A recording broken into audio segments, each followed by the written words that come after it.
And thank you. Good evening and welcome to our City Council meeting that's dated September 19th. I do want to welcome everybody for being here. We've got a pretty good agenda and great to see you guys here this evening. We're going to go ahead and start with our roll call, please. Councilmember Jackson? Here. Councilmember Silva is absent. Councilmember Garcia? Present. Mayor Pro Tem Villegas Walker? Here. And Mayor Cardenas. Present. And then we're going to go ahead and go into closed session, or in regards, or I'll tell you what, we're going to go ahead and do our Pledge of Allegiance. And then if you can please remain standing, we're going to go ahead and do our invocation. That'll be led by Pastor Ron. And I asked Councilmember Garcia to lead us in that pledge. Ready? Begin.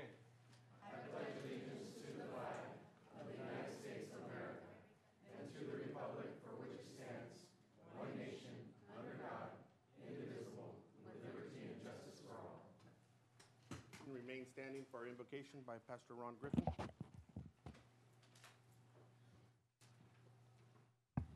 Let's pray.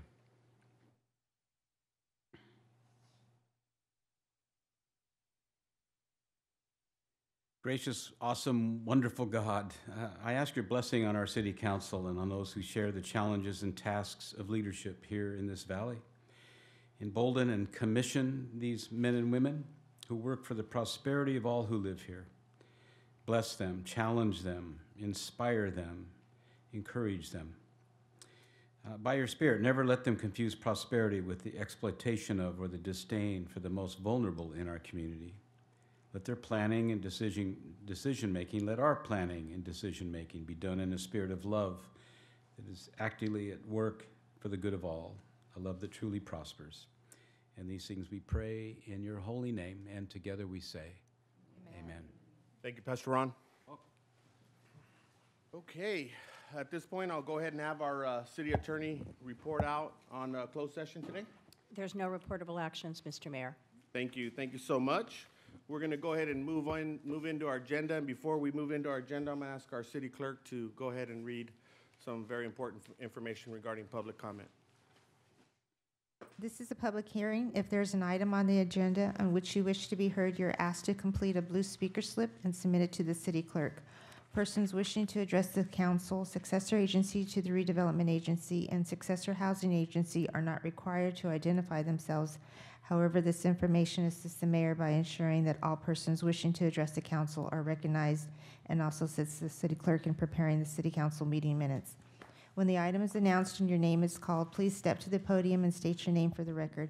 Unless the mayor extends the time, there is a 3-minute time limit for each public presentation. If you wish to address the council, successor agency to the redevelopment agency, or the successor housing agency concerning any other matter not appearing on the agenda, you may do so during the public comment portion of the agenda. Thank you so much, Ms. Diane. And then with that being said, we're going to go ahead and move into our scheduled public comments. I'm going to just reshuffle some things. I know Mrs. Sanders had called earlier this morning and maybe wanted to go fourth instead of second.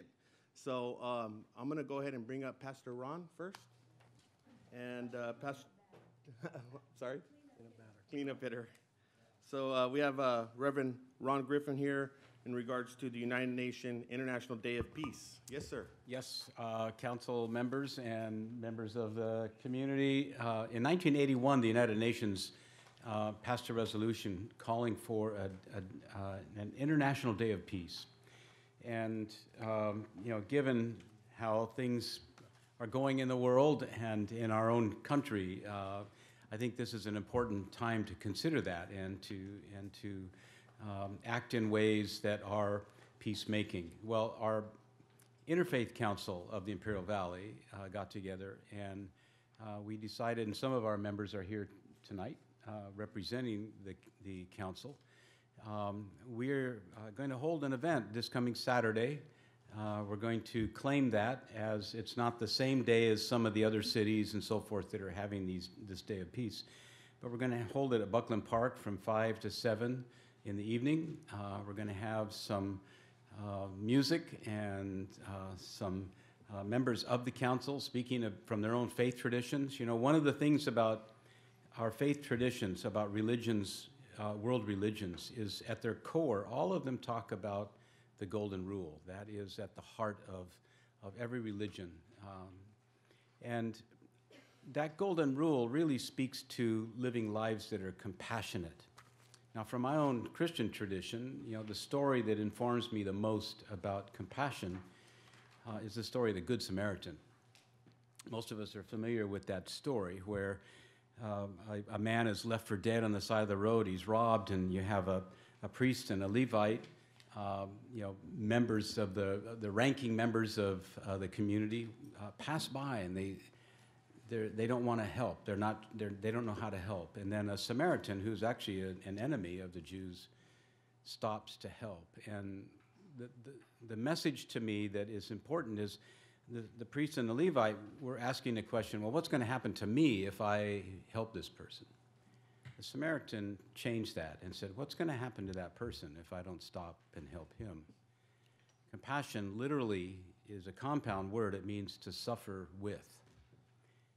It's a time where we practice peace, not by simply being sympathetic, but where we practice empathy. We are empathetic, especially with those in need, especially with those in our own community. So I'm here tonight simply to invite you all to come and check out what's going on. If you come at the very beginning, I'm going to be singing a couple of songs, get my guitar out and do a couple of old-time folk songs, but it's going to be, I think, a good event to start, and I hope that the council will consider keeping that as something that we might try to do as an annual event here in our community. So, thanks. No, thank you, Pastor Ron, and I'll go ahead and open it up to the council if they have any general comments. I just wanted to provide some context, and again, I do appreciate Pastor Ron for pioneering this, but we did submit a proclamation request. It's clearly within our policy, so we're happy to do that on behalf of the city. So I'll be there on the 23rd presenting that I proclamation. appreciate it. And thanks for letting me go first, because tonight's our anniversary, so I'm going to go home and cook dinner. All right. All right. Any other questions from the council? I think we're good, Pastor Ron, so we'll see you on Saturday. Thank you. All right. Thank God Thank bless you, sir. everybody. Enjoy your anniversary. Thank you. All right. Moving on to item number 2, and we have Miss Diana Moreno Inman, who's here, coming off a very nice article in the Imperial Valley Press, front page. Congratulations. And she's here to present regarding Small Business Development Center and updates on the past year. Yes, ma'am.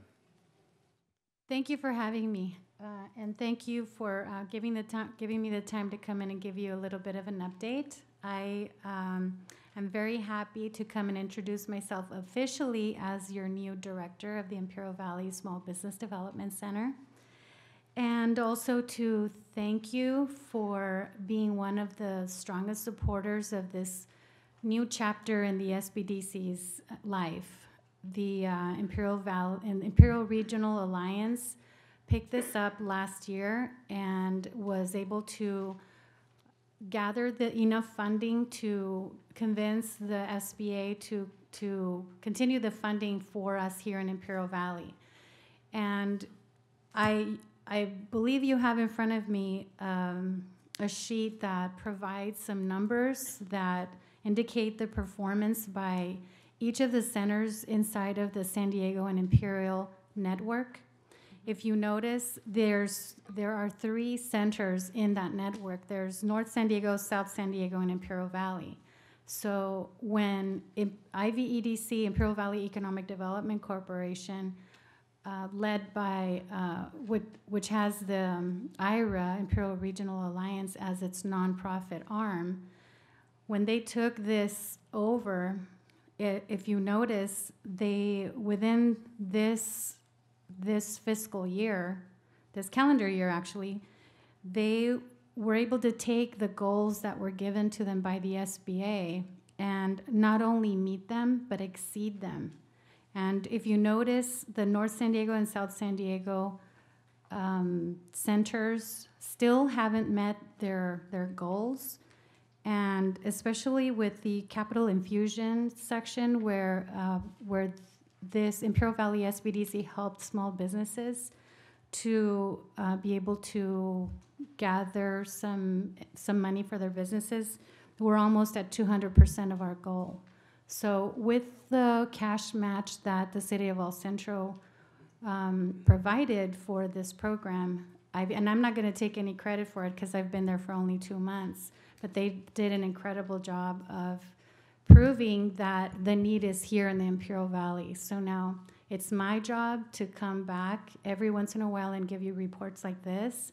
And then also to hopefully by the next time that you see me, I'll be able to bring a success story and a business owner from here, from El Centro, to tell you directly how the SBDC, with the help of the city of El Centro, was able to help them directly. And I look at Marcela, remembering that she was also part of the SBDC family. So I hope that brings back good memories for you. It's a great honor to work at the SBDC because you can see directly the impact that we have on small businesses. I did want to mention a couple of I know that in the past you asked for numbers, how many businesses in El Centro were directly impacted. I can tell you that I'm still learning the system, so I can't give you numbers. I can give you names, though. And I can give you names because some of these are clients that I worked with when I was at Accion with the microloan program, and they're still being helped by the SBDC. So I was able to transition as helping them with Accion, and now at the SBDC Mesa Food Park. Hopefully we can help them to do more with their food truck business. Raspados Gucci's, Los Cabos Seafood, Speedy's Detail Auto, Strangers West, which is not the bar, it's the restaurant arm of that business. iPhone Repair, we do have a great iPhone repair for those of you that have broken iPhones. Here in El Centro, El Dorado Print and Embroidery, they're also here. We're helping. Old Time Deli has been having a hard time deciding whether she's going to stay or not. She doesn't want to leave, but she's an icon, so we're helping her. Mendy's Groom Room on Main Street, Imperial Valley Maids, Computer Repair. That's just a sampling of the businesses. If I had more time, more than 3 minutes, I would give you more. But I'm hoping that this will help you to consider to continue your support in the future. As you probably know, that's one of the biggest jobs that I have as the new director. So I hope that I can count on your support. Do you have any questions? Do you guys, okay, go ahead, Mayor Pro Tem. Congratulations, we're so proud of you. Thank you. And looking forward to great things happening under your continued leadership.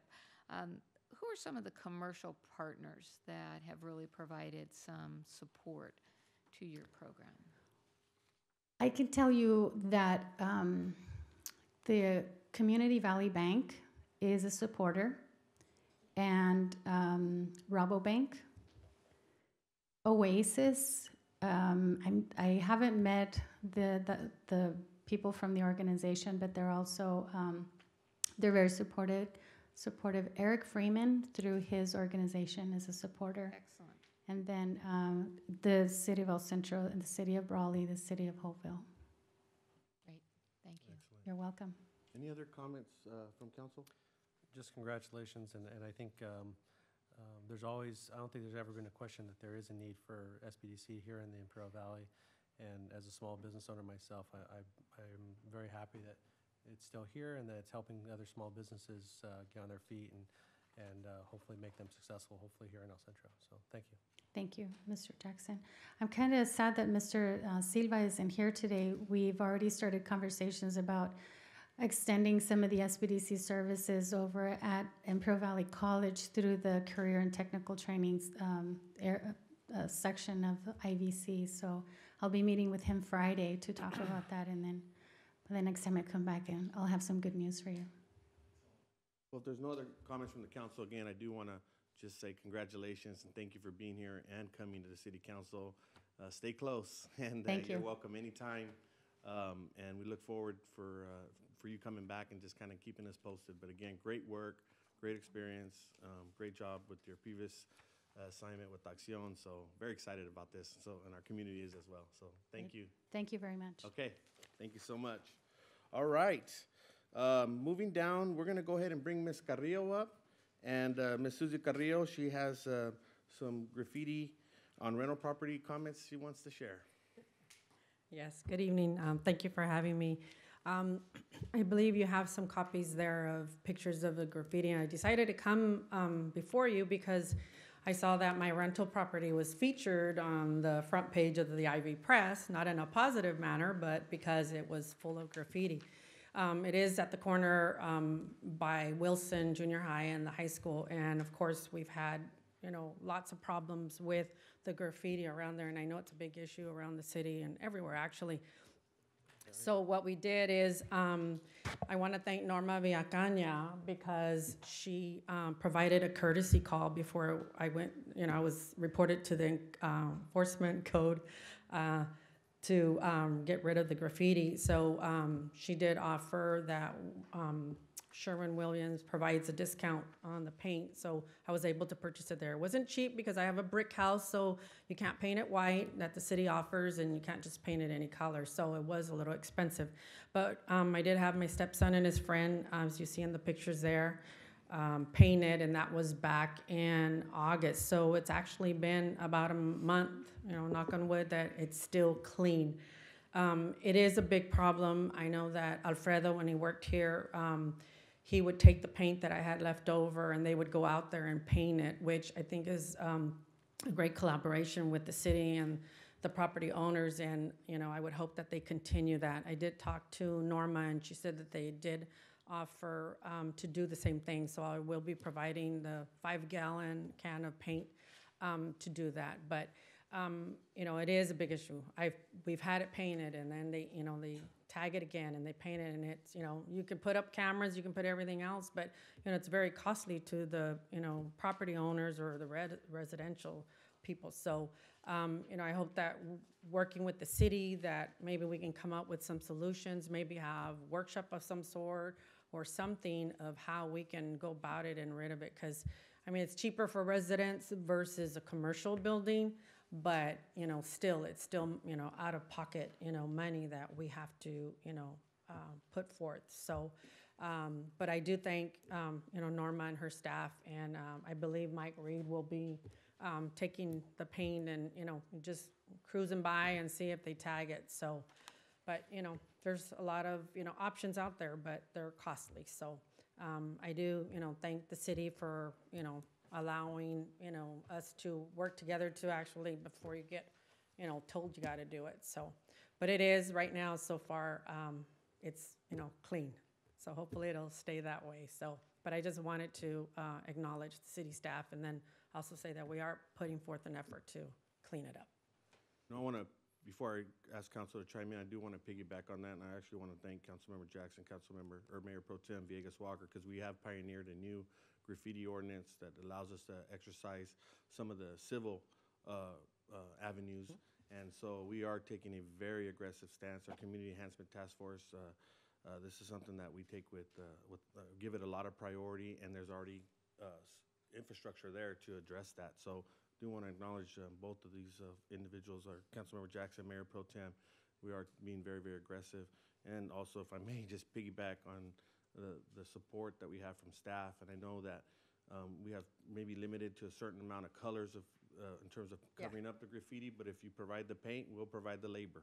Yeah. So they did it one time. They came out and they said, "We painted your fence." And when I went out there and I was like, there's a white portion here and there was a white portion there and a little white down here. And it was like, oh no. So, we worked it out and we got the paint. And so, it was repainted. So now I'm going to provide the print. So there is a coating, by the way, that Sherwin-Williams has that you can put on there.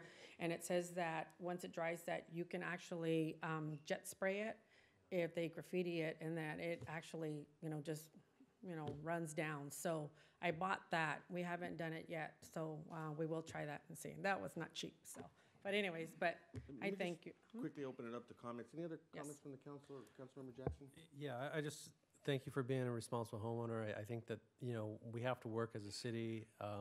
This is a problem that is citywide or countywide, actually. Yes. But I think, the most proactive thing we can all do is when we have graffiti, immediately paint it over. And because they want their tag to be seen, that's the whole point of their tag. So if they paint a wall and it gets painted over the next day, they get disillusioned with that and they'll move on or eventually stop, hopefully.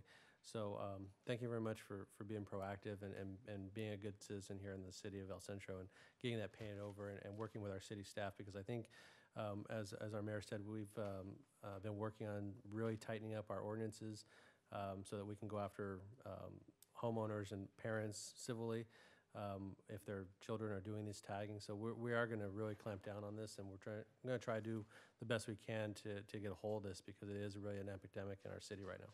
It really is, and it does look awful. And like I said, I happened to see it in the paper, and people were like, "Hey, isn't that your rental property?" And it was like, "Yes, it was." So it was embarrassing, but it's like I said, you just try and try. So at least for right now, it is clean. So I appreciate the assistance of Any your other staff. comments? I do want to acknowledge the community work crews that are also going out to assist with the graffiti abatement. We've had a lot of collaboration and Yes. cooperation from the probation department, and trying to get some of these young offenders to understand that this is not right. It's not your property, and as a deterrent, to have them out there on certain hours when other kids can see them, having to paint over graffiti. I think that, again, as Mr. Jackson and the mayor were saying, we are taking this very seriously. On a proactive approach, there is a way for anyone and everyone to, if you see graffiti, to report it so that it can be addressed by the city of El Centro. The Community Enhancement Task Force will meet again tomorrow. These issues are constantly, are perpetually on our agenda. We will get an update, I believe, tomorrow, Ms. Pietra, on our graffiti ordinance and how things are going. We typically feature like the top 5 offenders, and we get an update from staff on how we're going after and dealing with the worst of the worst, and continuing to make our way through that list. But I do want to echo, Susie, how appreciative we are that you were responsive to the need to clean it up. So, Yeah, oh yeah, it Thank looked you. terrible, and I see it all the time. So, and my renter, was painting it for a while there, but it just gets to be a lot. So, but I appreciate the staff. This is great. So, thank you very much. Any comments? Oh, sorry. Susie, yes, I'd like to say thank you as well. It's great to see a property owner, be proactive and work with the city, and it's great to see how, when we do work together, that we can get this taken up. And I'd like to echo the council's comments as well, especially Mr. Jackson's. It's very important to get this done Right away. immediately once the tag goes up, and Yes. hopefully we can discourage the youth from doing this and deal with the ordinance and the community service. I Hopefully we appreciate it. can get this to stop, because it Oh, is hope becoming so. a really big problem in the city and elsewhere. All right. Well, thank you so much. Thank you so much, Ms. Yeah, Carrera, for being appreciate here. Appreciate it. All right. We're going to go ahead and move down to the next item, and we have our very own former city mayor. Yes, ma'am. Once a mayor, always a Yeah, mayor. once a mayor, always a mayor. Ms. Sanders, how you doing?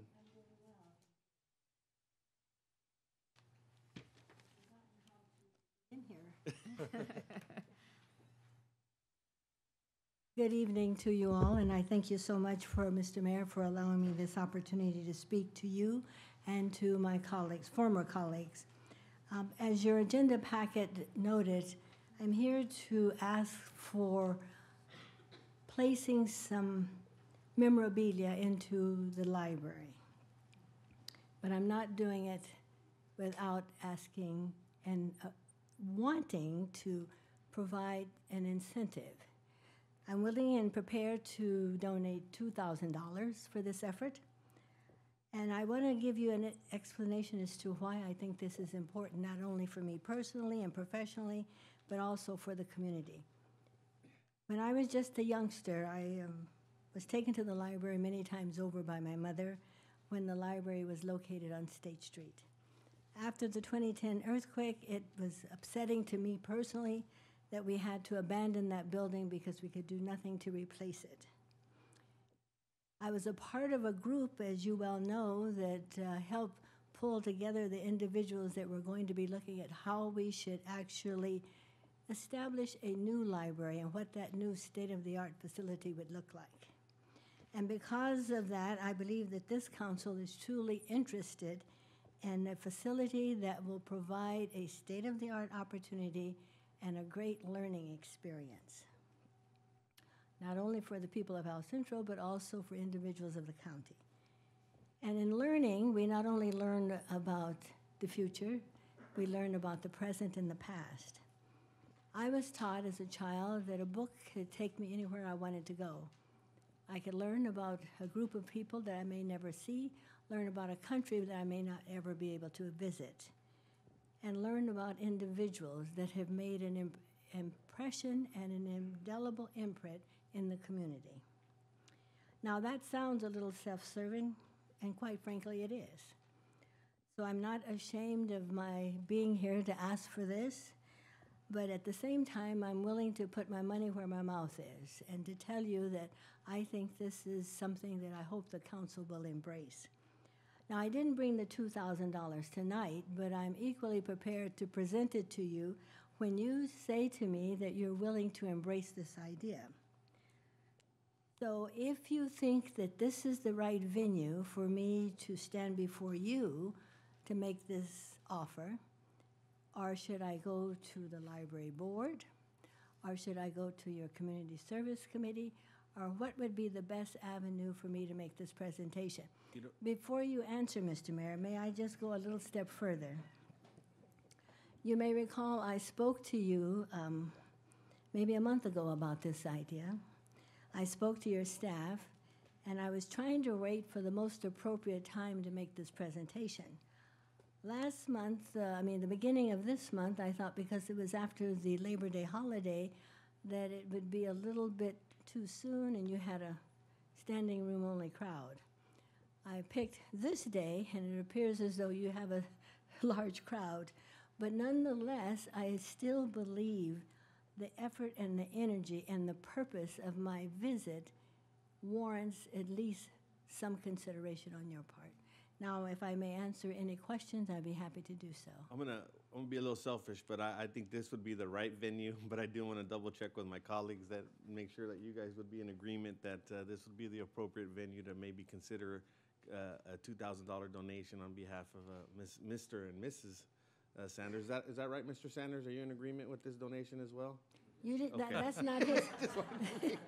He No, just he's found not out about it. He's not at the podium. You noticed he had his hand on his wallet. What? He's So- not at the podium. So I think this is the right venue, but I'm gonna just open it up for maybe a few comments from our colleagues as well as far as this opportunity that we The have before suspense us. is killing me. I know, I want to hear what my it- interest is peaked now, so you can't Yeah. go away. You have Yeah. to say it. All right. This is perfect, Sedalia. All right. You want me to give you the type of memorabilia that I have in mind? As many of you know, that my tenure in service with the city has spanned several decades. It began in 1982 when I was appointed to the hospital board. I've had the distinct honor, not alone, but with the support of this community, in serving at local level, regional level, state level, and national level. And in those various capacities, have gained quite a few things. And now that my home is bulging at the seams. So I began to look at what would be a place that this could be stored for posterity. And in my mind, the library is that location. So I'm hopeful that you would give that consideration. And if not, I'll rethink what I'm going to do. But because of that, there's maybe individual school children or individuals that are just passing through, visiting our community, who may not know, and even though I've been away from the city council for some number of years, there's some who don't even know that I was ever here, even today. So I'm hoping to put something in the place that would be visible, but also that would actually enhance what I think a learning experience for our community. Well, I think it's tremendous, and again, we welcome this. I'm going to ask maybe Ms. Piedra to chime in a little bit, and I know that our city librarian's here, Mr. Banks as well, our library director is here, and so, Mr. Banks, are you pretty enthused about this opportunity here? Am I seeing maybe yes, very excited? So, Ms. Piedra, what would you think would be appropriate? I do want to give some visibility to our staff at the library and also our commissioners. What do you think would be appropriate as far as next steps and taking advantage of this opportunity here? Sure, Mayor. Thank you, former Mayor Sanders. We actually, what we can do, I think what we have seen in perhaps other libraries is you have study rooms or you have rooms that actually showcase either local individuals, as you know, Mrs. Sanders pointed out, that showcase certain things which are educational for the community. So what may I suggest that as we consider building our new library, that we consider perhaps naming a room or having a room where we can showcase the items that Mrs. Sanders would like to have available for the community to see. We can also present the donation to our Library and Community Services Board at our next meeting, and we can talk about that. But there's different ways that we can, address this as we move forward with the library project. Mr. Mayor, thank you, Ms. Bieder. Mr. Mayor, I'm prepared to not only include the $2,000 donation, but give strong consideration to types of shelving or little boxes that some of these items could be displayed on in a way that would be in keeping with what I've seen in the past. Certainly, I would take into strong consideration any advice that would be coming from Mr. Banks and Mrs. Piedra, as well as members of the library board. Excellent. Excellent, wonderful. So I guess what we'll do, Ms. Sanders, is our staff will be in contact with you, and then we'll work out the logistics of this and begin planning for this huge opportunity. So I'm very excited about it, and want to just say that I'm just grateful that you've considered us and looking forward to seeing some of this memorabilia that you have. Thank you very much. If there's nothing else, Any other then comments? I'm looking forward to seeing all your memorabilia, because I think, as you said, you span decades, and you've been such a great role model for many of us, including myself. And my whole start in politics was because of you coming to a Boy Scout meeting years and years and years ago. thank you. As you and I have spoken about before. So I look forward to the types of memorabilia that will grace one of our rooms at the library. And thank you for bringing that forward to share with the public. Some of you, just to piggyback, if I may have a little more time, if my 3 minutes are up, Mr. Mayor, I Right. should, okay. Thank you very much for allowing me an extra 60 seconds. Many of you have been involved with my activities at the various levels. Mr. Silver was involved when I traveled to Washington. I think Mrs. Walker had been with me when I went to Sacramento many times over. Mr. Jackson had been with me when I went to other sites between here and Washington, D.C. and Sacramento. And so I'm of the view that many of you already have a sense of this particular bit and pieces of information and memorabilia that I would like to share. So with that, thank you very much. Thank you. Thank you, Sedalia. Thank you. All right. Thank you, Mr. Sanders, as well.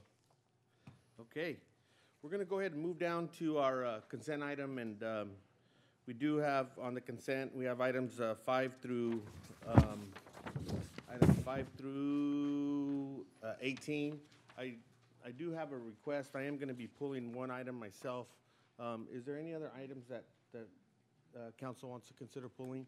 So being that there's not, I would entertain a motion to approve, or excuse me, what I'm requesting is that I'm going to go ahead and pull item number, excuse me. Yeah, 16. The budget amendment, No, I'm sorry. management animals? Actually, no, I'm actually pulling, I'm confused here. I'm actually pulling item number 17. The forbearance agreement. I'm sorry. I'm actually pulling item number 17, which is the adoption and resolution of the City Council, City of El Centro authorizing staff to establish a capital investment incentive program. So it's item number 17 on the consent item. That's the item that I'll be pulling. With that being said, I would entertain a motion to pull. I'm a little confused, because what's 17? Mine says amendment of the forbearance agreement. No, 18 is the forbearance agreement. My electronic is different Correct. from, Mayor Pro Tem? Yes. Yes, it switches the numbering whenever we do move an, Okay. We do move it, but we're going by the hard copy of the Okay. agenda, so that So- is actually number 17 that will be pulled, although electronically it'll show it as Got it. 16 or 18. All right. Okay, so for the record then, are we going to use, or we'll use the hard copy agenda, correct? So I'm requesting that I pull item number 17, and with that being said, I'll entertain a motion to approve items, One items, through- well, 5 through 16 and 18. and 18. Okay. Are we doing electronic, or? Oh, yes, let me start it. With that being said, I have a motion from Mayor Pro Tem Villegas Walker, second from Councilmember Jason Jackson. We'll go ahead and vote. And that carries 4-0 with one absent. And just real briefly, I did want to just pull that item number 17. And the reason I wanted to pull that is just to give special thanks to not only staff, but to council for supporting us in this resolution of the City Council, City of El Centro, authorizing staff to establish a capital investment incentive program. And just a little context behind that, without giving too many details, there are several professional site locators that are looking at our city for making a significant investment. And so we've had numerous opportunities, numerous folks are looking at making significant investment into our community. It's very exciting. And our staff, along with council, has been very progressive in establishing a incentive package for such developments. And these are pretty huge and significant economic development opportunities. So again, I do want to thank our staff and thank our city council for adopting this or considering adopting this resolution. So thank you again to everybody. And being if there's not any other comments, I'd entertain a motion to approve item number 17 on the consent item. Being that there's none, I have a motion for Councilmember Jackson, a second from Councilmember Garcia. We'll go ahead and vote. And that carries 4-0 with one absent. So thank you again, guys, to that. One other item that I want to kind of take out of order, if I may, Ms. Villacana, is I am going to take a new business. I know Mrs. Rosa Diaz is here, and I'm going to ask her to come up because we have two pretty large items that we have to take on right after this. But I'm going to go ahead and go down to new business, and we are going to look 20. at item number 20, community sponsor request, Imperial Valley LGBT Resource Center, and we have a presentation from Ms. Diaz, who is the director of LGBT Resource Center here. Yes, ma'am. Thank you very much, Mr. Mayor. Thank you, City Council. It is a pleasure to be here again. It seems like it went by very quickly. The Imperial Valley LGBT Resource Center is going to be celebrating its second annual Pride. Last year, we had it in the parking lot of our center, and we had close to 500 participants. We invited the other nonprofits as well as agencies from Imperial County. We had some vendors, we had a few taco trucks, and we had a really good time. We had a children's garden as well as local artists and some speakers. Retired Judge Donnelly was one of our speakers. So we had people who visited us from Yuma, San Diego, and Palm Springs. So this year we are going to be moving our Pride to the 600 block of Main Street. It seems like there's more interest and more participation this year.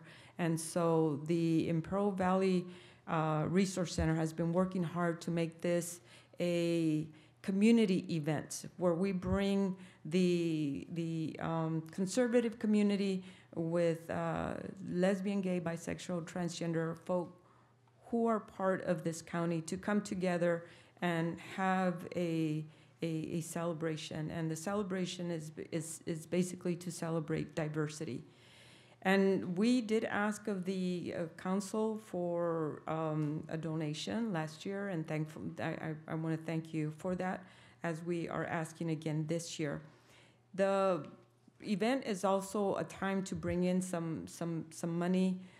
Like every nonprofit, we live on donations and grants and monies that come in. So we work hard to be able to bring in some revenue to be able to give back to the community. And I just want to say briefly that in the last year, the LGBT Resource Center has developed a strong youth committee we also have developed a library where we have LGBT history, authors, poetry, movies, and also health books such as HIV, STDs, and other related information. This year, we are also providing HIV testing at our facility, and with the help of the Public Health Department, we will be training 2 more volunteers to be HIV testers and counselors. We have a very strong transgender support group. Some students from NAU, which is Northern Arizona University, put together a survey and send it out to the community. And this is to get the best possible answers to put together a parent support group for parents and loved ones of LGBT. We have several agreements with universities and colleges, as well as behavioral health. So what we're doing is we are bringing the community together to know that there is a resource center where they can come and be in a safe place where they can talk about themselves or a loved one that they have that might be lesbian, gay, bisexual, or transgender. So this is what we have accomplished, and we hope to accomplish a lot more. Excellent. Thank you for that presentation. LGBT Center, Resource Center did submit a community sponsorship request, and this is in line with our policy, and she meets all the requirements. I am making a recommendation. We're still dealing with some fiscal challenges, and I know you initially requested 1,000, but I am suggesting that we sponsor you at least at 500, which matches our last year donation. So at this point, I'll go ahead and bring that back to the council. For any questions, any programming questions, or just anything in regards to her upcoming event, but also looking for support for a $500 donation for the second annual Pride event here in El Centro. Any comments from council? I will say, I know that we fine-tuned this sponsorship program a little bit to include the recommendation coming from the mayor, and I do really appreciate the opportunity for you to come to present and the work that you do, and then also, Mr. Mayor, for you to take the time to give us a recommendation as to what you think is a level of funding that's appropriate. So I appreciate that very much. Any other comments, Councilmember Jackson? Just, I was honored to be there last year, and I think I spoke at your event, and also attended your ribbon cutting when you guys opened up. And I think the thing that was eye-opening for me was the amount of people in our community that are needing the resources that you provide. And I think that really, I think your event last year really brought that to light, because there were so many people there. And I think it's a good opportunity to bring awareness to our community and really to try to bring people closer together on all issues. So I commend your work, and plan on being in attendance again this year. Yes, thank you. And I'll announce already, I have a conflict that night. It's the same night as the Food Bank Harvest Bowl, and I'm a member of the host committee, planning committee, so I'll miss it this year. But we'll miss you, but we'll see you there next year. There we go. Thank you. Councilmember Garcia? It's great to see that your event is thriving and that you expect more people from last time, that you're using the downtown area. It's great that your organization is providing the services to the community that it does, and I commend your work. Well, thank you. I'm proud that the city's sponsoring you. Thank you. Excellent. Well, with that being said, we do have a motion from Councilmember Jackson, and we have a second from Councilmember Garcia in support of the $500 donation. So we'll go ahead and vote, and that carries unanimously with one absent. So congratulations, and I'll see you there. I'll bounce between both of them, but I'll be there. Fantastic. All right. Thank you Ms. very Garcia. much. Thank you. All right. We're going to move back to old business, and so I'm going to ask Ms. Villacaña to go ahead and come on up. And under unfinished business, we do have item number 19, which is direction and or action regarding municipal cannabis ordinances. Yes, ma'am.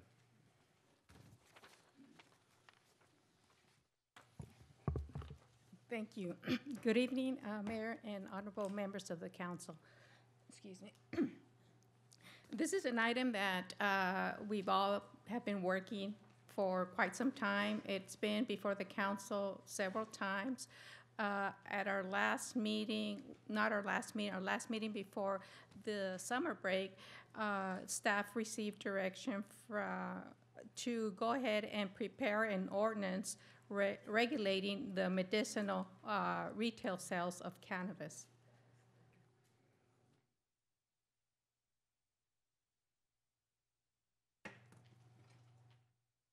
So before we get started, as noted in the staff report, staff has prepared 2 ordinances that are being presented for you tonight. One ordinance is for the regulatory aspect of medicinal cannabis retail sales. The second ordinance would be, because of all the influx and all the changes that are being currently proposed at the state level, maybe consider banning this and revisiting this within a year or so. And that, hoping that by that time, all the proposed regulations that are moving forward will be put in place, and we'll have a better idea as to how to draft our ordinance. So the first ordinance that we're providing before you is the regulatory ordinance.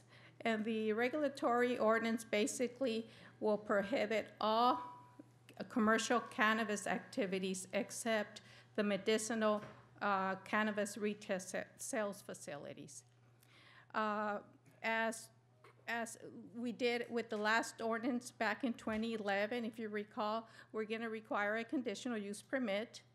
And based on the population of the city, we're recommending that only 2 conditional use permits be issued.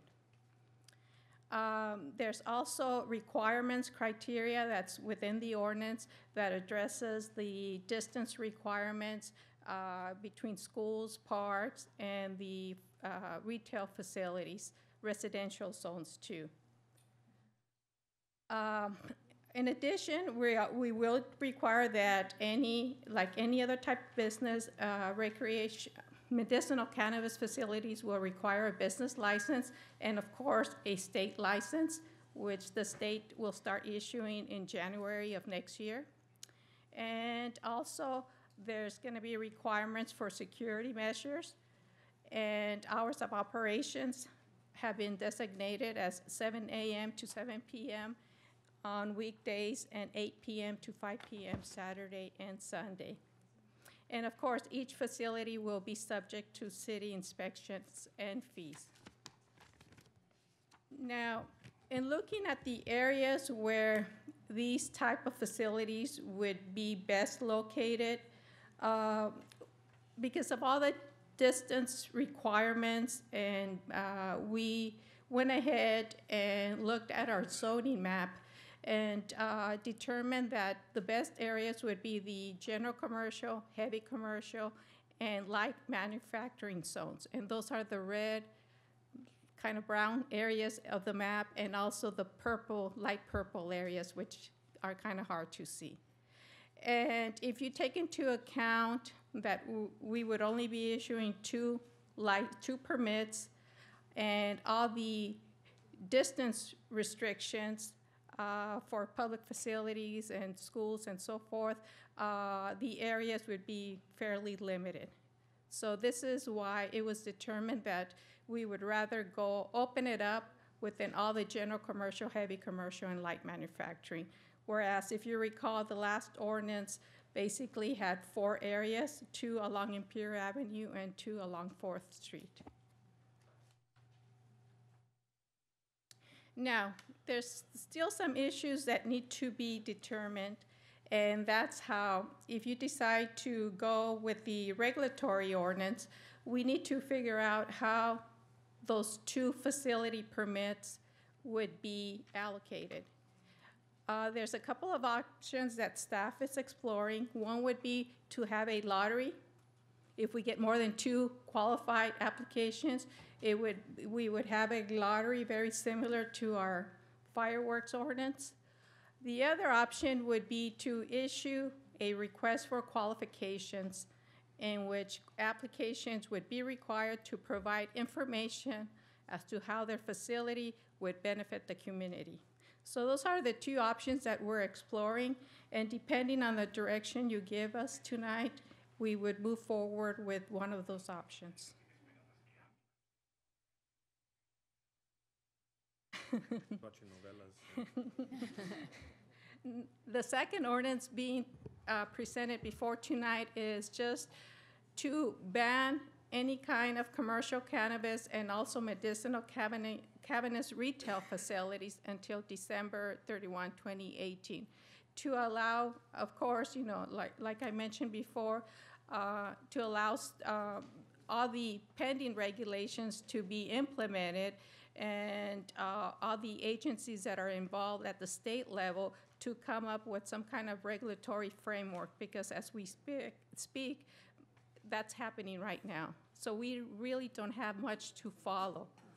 So this is in your staff report.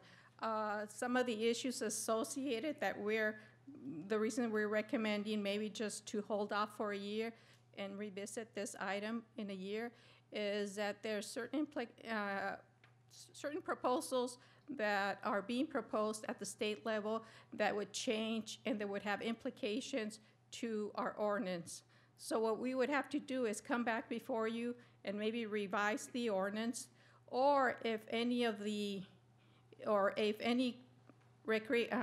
medicinal cannabis facilities have been already set in place, those facilities would have to be grandfathered in. So in order to avoid all those confusion aspects, we are recommending that we revisit this and in a year. So the tentative schedule as it looks right now, as you know, the city has to make a decision by December 31st, whether to ban it or to allow a regulatory ordinance. If the council desires to move forward with the ban, then it would become effective November 16th. The second reading of the ordinance, you could take the action tonight, and the second reading would be at the following meeting. Now, if the council desires to move forward with the regulatory ordinance, we would come back to you on October the 3rd with the final ordinance, and then the ordinance would also become effective November the 16th. Following whatever decision you decide you make tonight, then we are going to come back and amend Chapter 29 of the zoning ordinance, which basically needs to be amended, whether you ban it or allow it to reflect that in our land use table. So at this time, we're asking for discussion, and also what staff is recommending is to basically place a ban for approximately a year. Thank you, Ms. Villacana. I just wanted to, I'm going to ask our Mayor Pro Tem to start off with some comments before I ask her to chime in on comments, and then I'm going to ask Councilmember Jason Jackson to follow Mayor Pro Tem. How many public comments do we have related to this item? Just one? Okay. Does the council want to hear public comment first, or are you guys ready to share your comments? Either way. All right. The other thing I want to share, maybe, I think I may take that public comment now, but the other thing that I do want to share to the audience, that the staff report that has been prepared on this item is quite extensive, and I do want to thank staff for all their help. I'm almost certain that 95% of your questions can be answered in that staff report. I do want to thank staff for putting that together, and thank you, Ms. Villacana, for all your help. I know it's been a tennis match, and so I do want to thank you. So with that being said, and before I ask maybe Mayor Pro Tem to start, I'm going to ask that that public comment be heard, and then we'll jump into comments from the council. Okay. Francisco Andrade.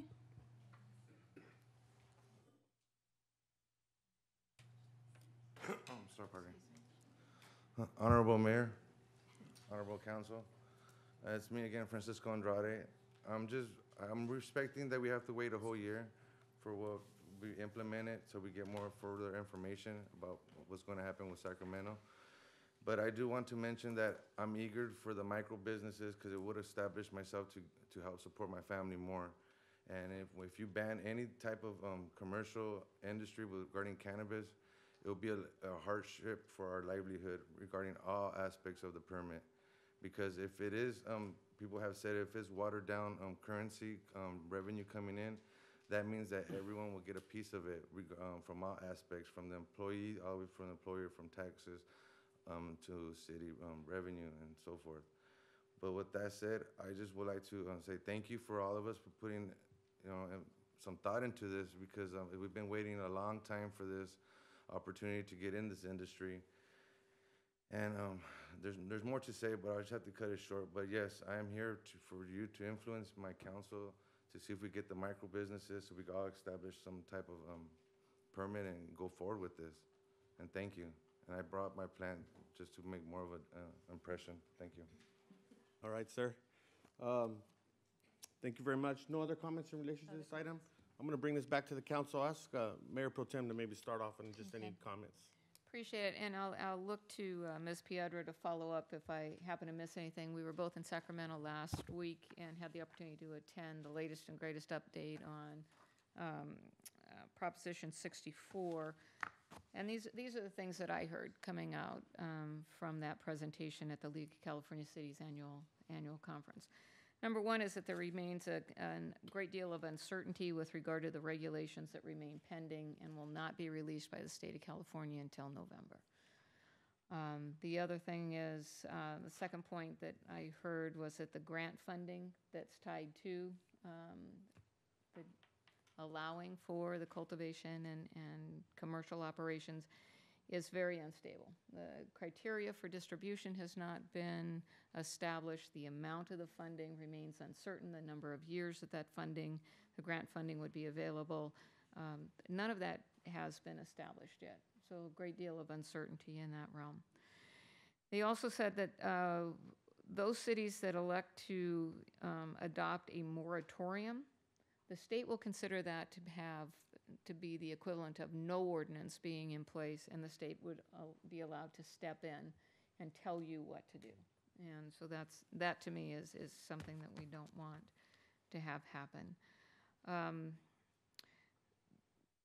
The panel was also very engaged with what has happened in other states with regard to the experience, let's say in Colorado, Oregon, Washington, where this whole grand experiment is taking place. We know that there's been a great deal of concern expressed with regard to edibles and the number of children that are being seen in emergency rooms as a result of access to edibles, as well as then a gentleman got up during the question and answer period to bring in pets as well. That it's also been a big concern with regard to pets that are snacking on brownies or treats or whatever is left. And we have looked at this issue ad nauseum and have studied this issue for years now. And I think at one time, maybe years and years ago, I probably was at least willing to consider the whole issue of medicinal marijuana on a limited basis. But now I think that the tides have changed. And I just think that based on what we're seeing experiences in other states, I'm just not seeing a benefit to our community to allow the dispensaries at this time. Certainly without, I'd like to see us move forward with the ban for at least a year to continue to gather data from other states with regard to their, I want to call it grand experiment, to see how that happens or what happens. I know that is looked as maybe kicking the can down the road for another year, but until there's more certainty in this space, I just do not feel comfortable with opening up dispensaries at this time. That's also the other thing that I think came as a surprise to me at the council meeting in July was the information that there's 22 mobile dispensaries that are currently operating. So I guess to the extent that there is a need for the medicinal cannabis, that in my mind, unless somebody tells me differently, there is an option for access through the mobile dispensaries. And so I think I've kind of tipped my hand a little bit as to where I'm going to be going. But I really feel that the information provided last week was really, I think, the final key for me in reaching this conclusion. And Ms. Piedro attended the same seminar that I did, and I didn't know if you had anything else to add, Marcela. Yes, well, thank you, Mayor Pro Tem Walker. Yes, as you pointed out, they did indicate that, but also the impacts to basically our city departments in terms of police, fire, code enforcement. They are being impacted very heavily as a result of these operations. So they did caution, obviously, local agencies about that, to make sure that whatever you do, you have to, keep in mind that it is going to impact, and whatever monies would be available, it would be competitive, it would be, the eligibility would be pretty strict, and it does sunset. So they were encouraging, cities that were considering this, or counties, to make sure you establish even a fee to be able to cover that in the future. So yes, I mean, that just other information that was Thank you provided. for adding that. Thank you. Thank you, Mayor Pro Tem, for starting us off. I really appreciate that.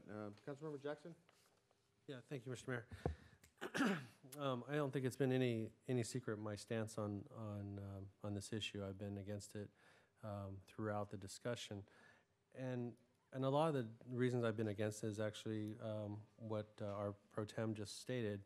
Is there's so many issues with the ordinances, with the regulations coming from the state, and I didn't get a chance to verify this, but a friend of mine has a friend of hers or a friend of his.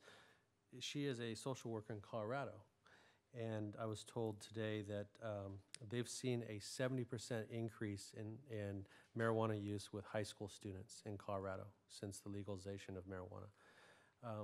And to me, that's an issue that I don't want to see in our community, in our children, in our high schools, or beyond, in junior high and such. The other thing is we've had testimony from individuals, throughout the several months that we've been doing this, for years, that people in your industry, there's several of you in the audience, have actually stated that we're not ready as a city to even embrace this yet, and there's reasons for that. Obviously, the moving target regarding the regulations coming from the state, the fact that we really haven't even addressed the mobile delivery services that are taking place, and I understand the same number, it's around 22, which was kind of mind-blowing for me also. Yeah.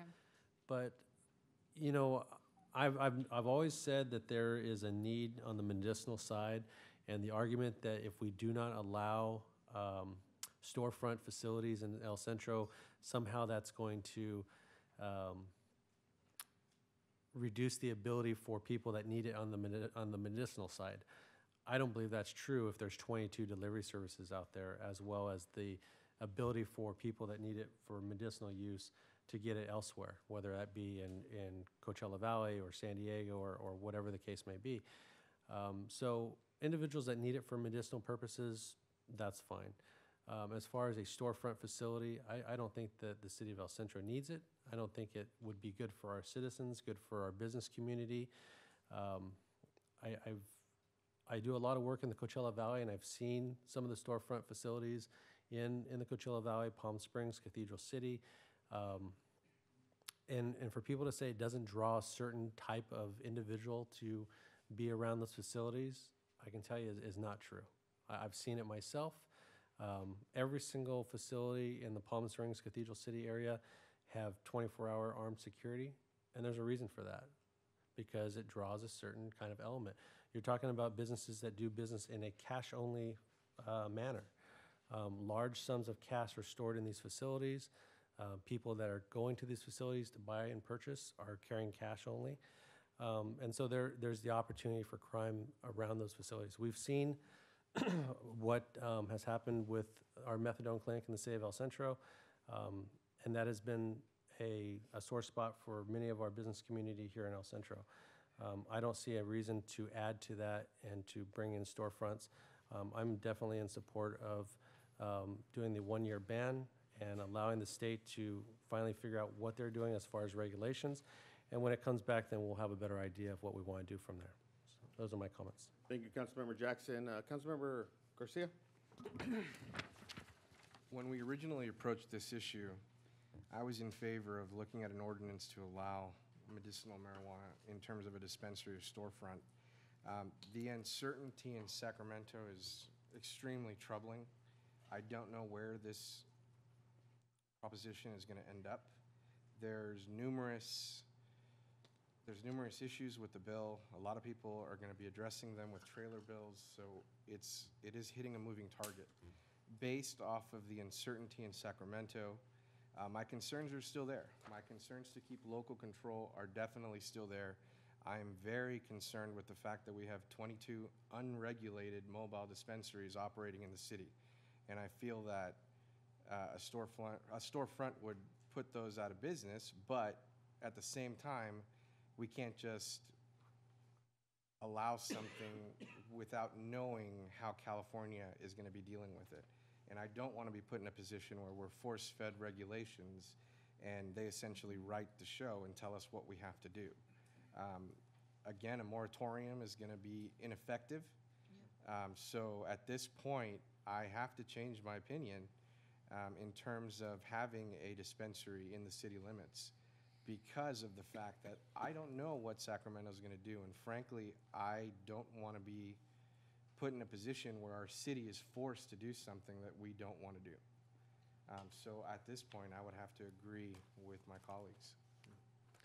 And just kind of bringing some closure to it, and I have to say that I'm also in support of my council members' comments. I do want to acknowledge Mr. Derek Desert, who's in the audience here, and I know we've had quite a bit of discussion about it, and I appreciate his entrepreneuristic spirit about it, and we've spent quite a bit of amount of time last night going over it, and I also expressed my opinion in terms of us not having the code enforcement, the public safety enforcement, or infrastructure to support a regulated ordinance is very concerning.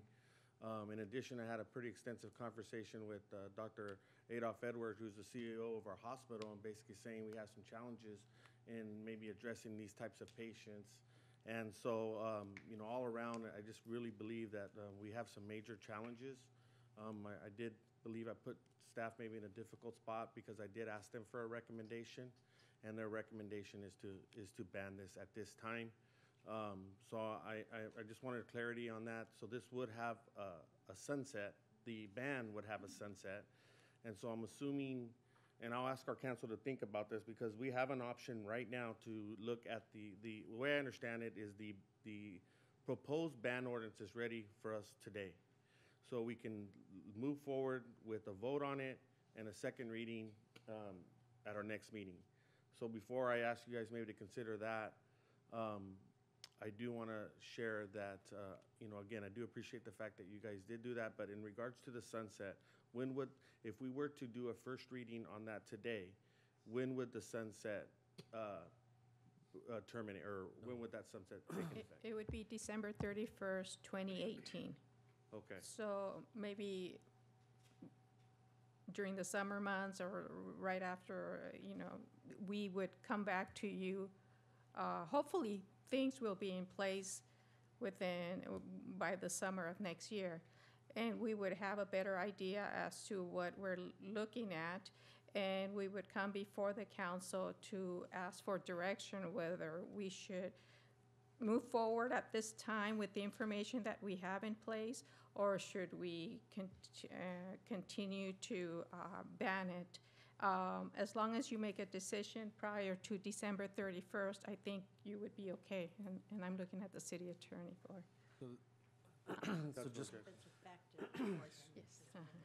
So just for clarification, if we pass the ban tonight, the second reading would be November? October the 3rd. Oh, October 3rd. Okay, next meeting. Next meeting. So, and before we entertain that option, if there were to be some significant legislative updates, would that come back to the council before the end of that year? Or what would be the way you would communicate if there was any type of groundbreaking type of legislation and substantial changes to the way the way the state is considering regulating cannabis? What I envision is if we get enough information by mid next year, or whenever we get enough information that we feel that we can move forward with a regulatory ordinance that everything's in place with all the agencies within the state, all the regulations, then we can come before you and let you know, okay, you know, all the regulatory aspects have been implemented. This is what's going on. If you want us to move forward with a regulatory ordinance, then we can start working on that. Okay. Let me just one last question. In regards to the Community Enhancement Task Force, their role in addressing just issues in regards to cannabis, were you guys taking an active role? Was the community, are we just bringing this to the It's council? straight or do to the we council, Straight but- to the council.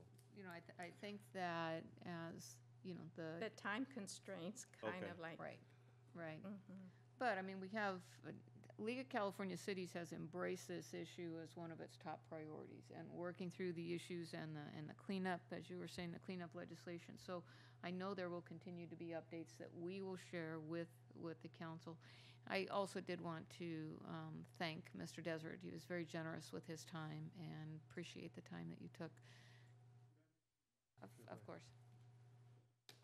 You will need to, Mr. Desert, fill out a speaker slip for, perfect, got it. And Go ahead. I was going to say, I'll disclose also, Mr. Desert and I had some conversations, and I think we missed each other on the last one for his presentation, but I think we've met a couple times regarding this issue.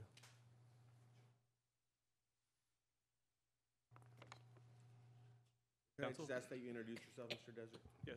Good evening, Derek Desert, 615 Sandalwood Drive. So, you mentioned earlier a moratorium, in essence, is equal to not having an ordinance. So then the state could come in. So, is this a moratorium? No. This is not a moratorium? Okay. Now, the other question is, we talked at one point about doing a public forum and having community come in and discuss from a citizen standpoint prior to you guys taking action. Is that off the table? So, by way of background, Mr. Desert, I think literally we have spent as a council more time on this issue than any other issue, probably in the last 4 years. And we've had a number of meetings, and I guess I was looking to this crowd, this opportunity. People knew that we would be making this decision tonight, and the fact that we only had one speaker slip kind of tells me that we've heard a lot in years past, and again, I think the opportunity for people to give input has been provided. Okay. From a legal standpoint, how is this not a moratorium? Betsy?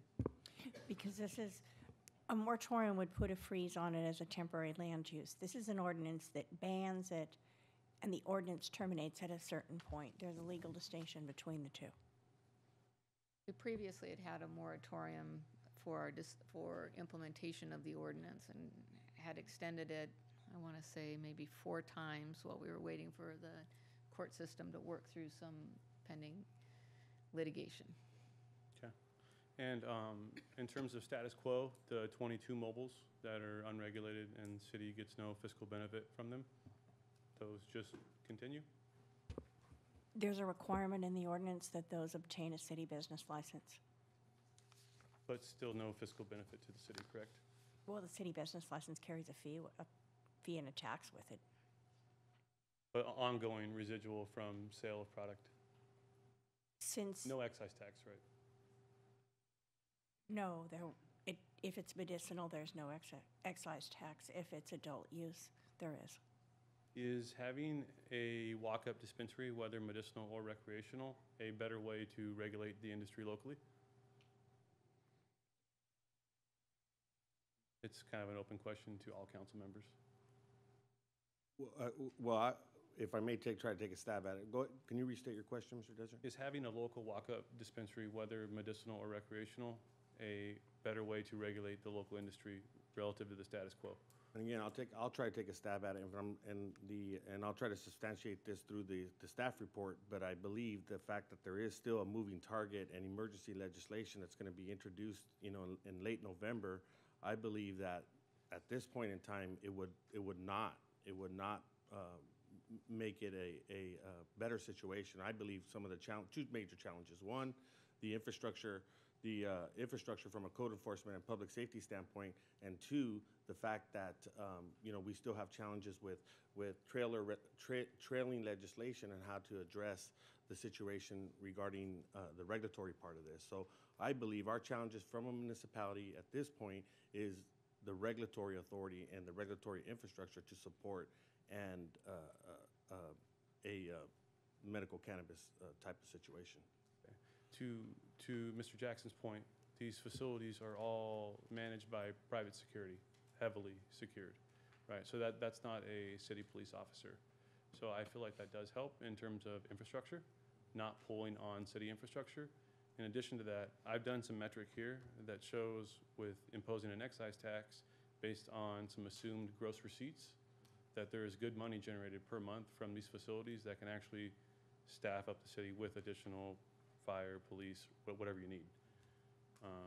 May I submit some information to you guys? So if I can, maybe if I could suggest to this council is maybe we submit it to Norma, because there's still, and we talk about forums, there's a second forum, and the second reading of this potential ordinance would be an additional forum where information could be shared, or the public can make inquiries or just public comment in relations to it. So there will be a second forum to this action.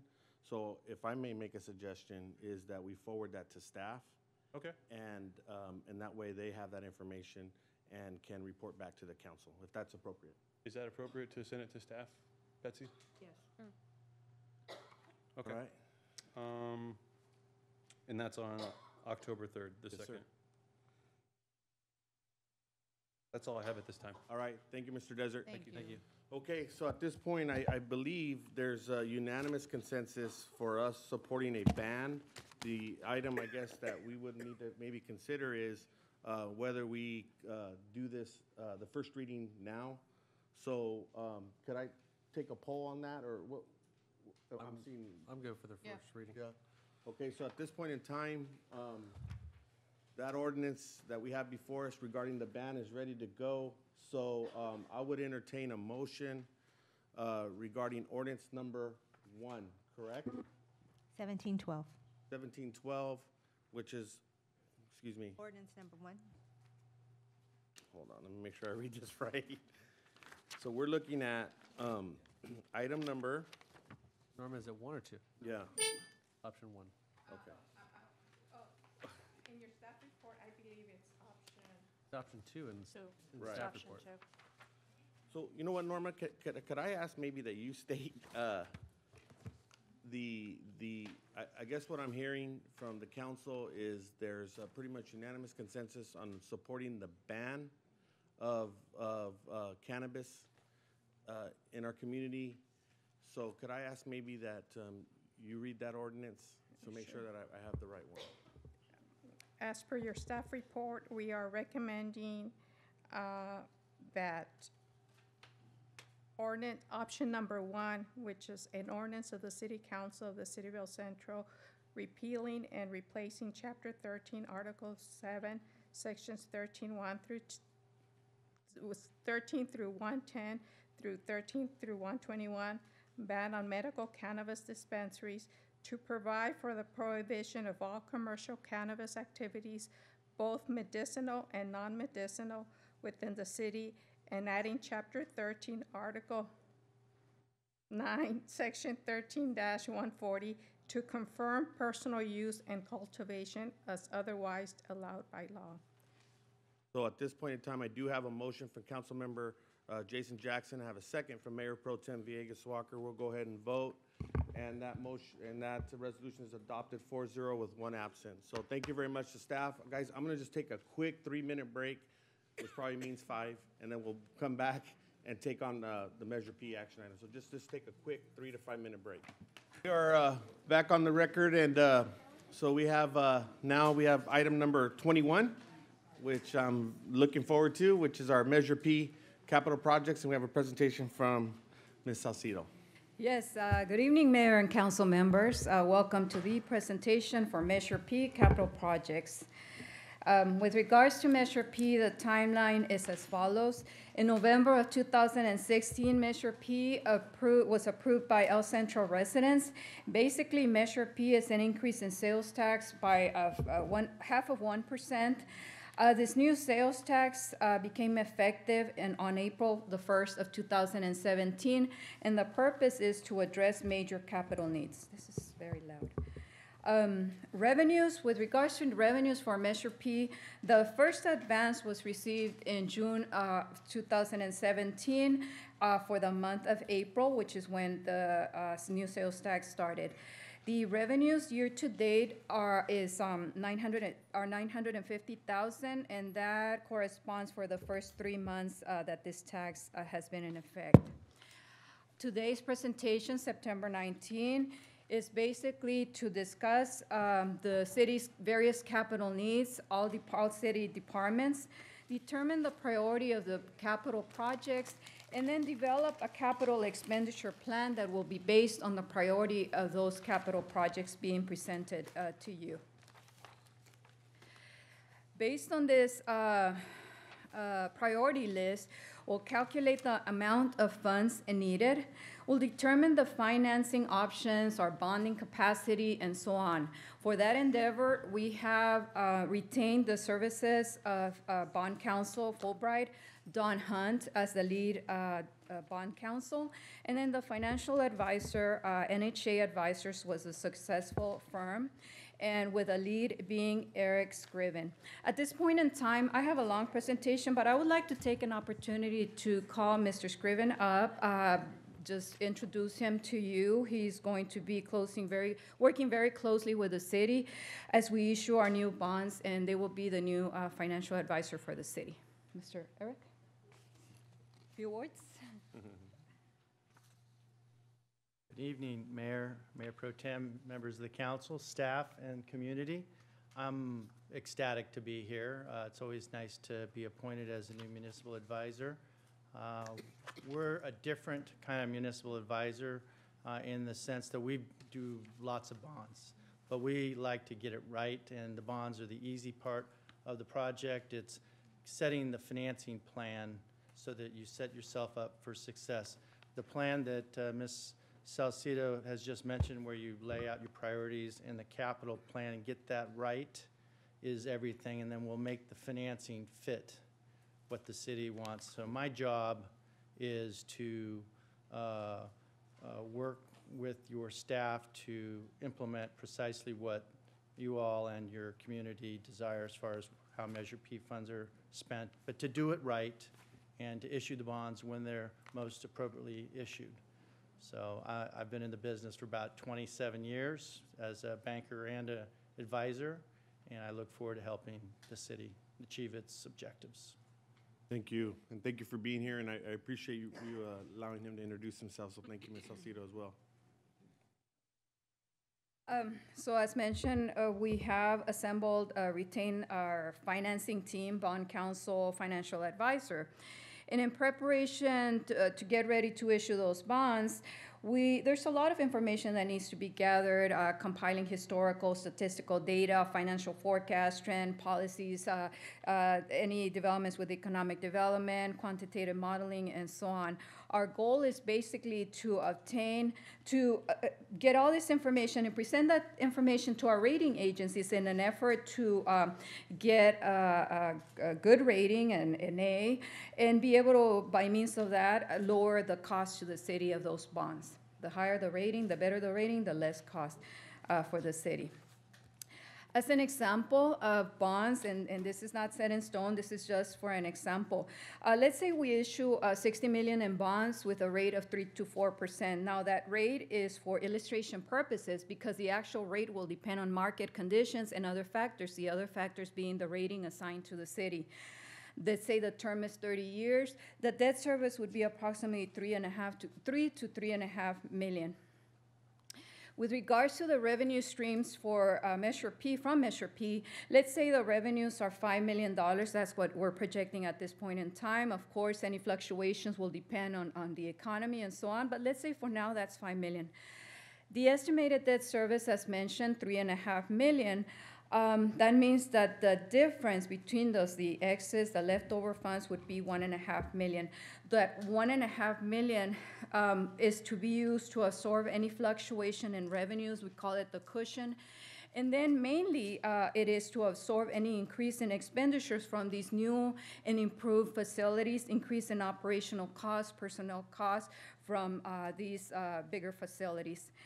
As an example of what those future expenditures, the increase in costs from the new facilities will be, for example, the new Aquatic Center. I'm just listing 3, and this is just an example. The example of the new Aquatic Center, it is estimated that the increase in operationals and personnel costs will be $650,000. That's based on a study, a review I did of 2 similar facilities in San Diego, of course adjusted to our current level of operations. With regards to the new library building, it is estimated that the increase in cost will be $710,000. That's operations and personnel. That's in addition what the current allocation is at. Then for the new police building, this estimate of $1 million, of course, will be adjusted once we receive the results of the feasibility study. As you know, we will be conducting a feasibility study to determine what the needs will be for the new police building. Overall, the total of these increase in operation and personnel cost is $2.4 million. Now, compared to the excess amount of Measure P revenues coming in, I did mention that if this is what our revenues will be, our debt service, we only have about $1.5 million available, and yet the increase in operational and personnel costs will be approximately $2.4 million just from these new facilities.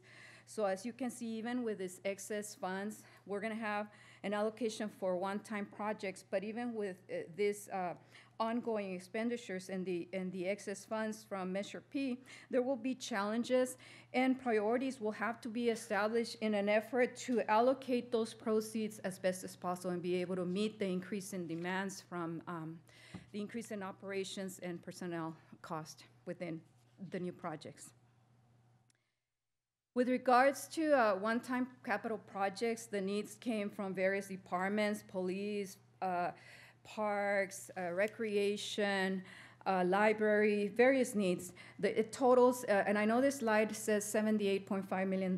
There was one other project that came in after the agenda in the amount of $1.8 million. So the total amount of one-time capital projects is $80.3 million. Wow. Yes. Lots of needs.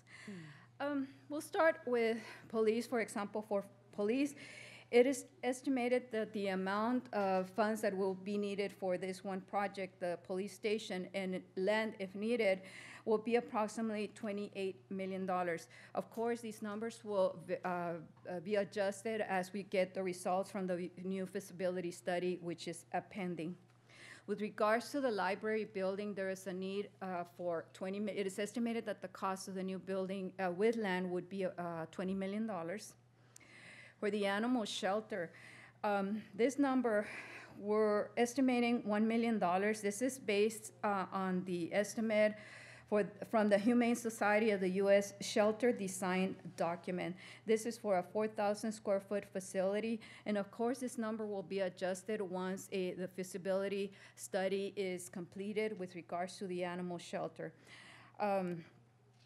The cost is for construction of a new facility as well as the various equipment needed. Again, needed because of this repair and inadequate space to meet volume. With regards to parks, there's various needs with regards to, in the Parks Department. We'll start with Buckland Park. There is a need with an estimated cost of $1.8 million. There is a request or an interest to build an amphitheater. The facility that we currently have is in poor condition, and there is a need to build a new one to host the various events that the city hosts. There is a need to build a new restroom facility to replace the old structure on the south side. The cost of that is $300,000.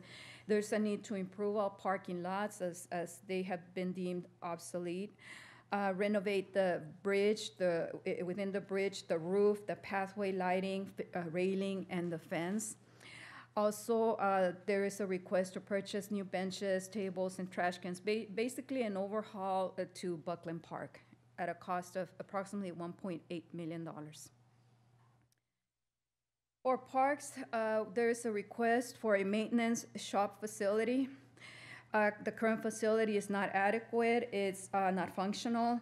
The cost of such a facility would be $3.7 million, and that is to take the opportunity to purchase a 4-acre industrial lot located at Center Point, and then the construction of the actual facility within that those 4 acres. The cost includes furnishings, fixtures, security, lighting, surveillance, etc.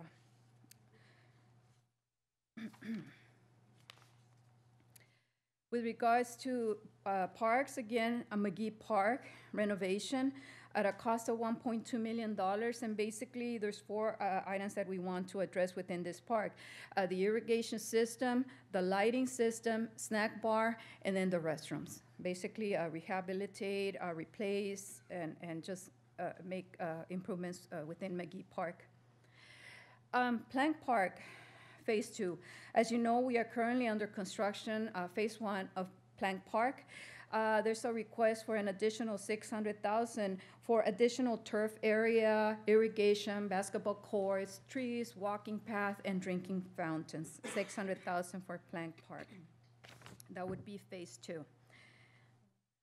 Under parks, we have a request for a restroom, snack bar renovation in the amount of $1 million. That would be 3 different parks: David Gomez, Frazier Park, and then Debbie Pittman, restroom and snack bar facilities. And then just restroom facility for David Gomez Park. Again, parks, Carlos Aguilar Park, a new parking lot, at the cost of $350,000. There's a need for additional parking area in this park, and then this would give access to the park from Villa Avenue. Under parks, replacement of field lighting, that's 4 different parks at a cost of $3.7 million. Starkfield, Swarthout, Frazier, and Debbie Pittman. And according to the memos, the current condition is deteriorated condition and in need of replacement. Then we also have a request to replace the playground equipment at Starkfield at a cost of $120,000. That would be the playground, the surface material beneath the playground, and then the shade. Some of these amounts are not as substantial. For example, the next request for a netting replacement parks, that's at Frazier Park. We also have the next category is a request for equipment for the Parks Department at a cost of $122,000. That's for replacement or for the purchase of a loader and then a lift. Then we have the next project, which is called the Monte Vista Project, which is a partnership with ICOE for a soccer wellness park. It's an 80-acre park. The amount is undetermined, but for illustration purposes for this, we estimated about $1 million at least to start with.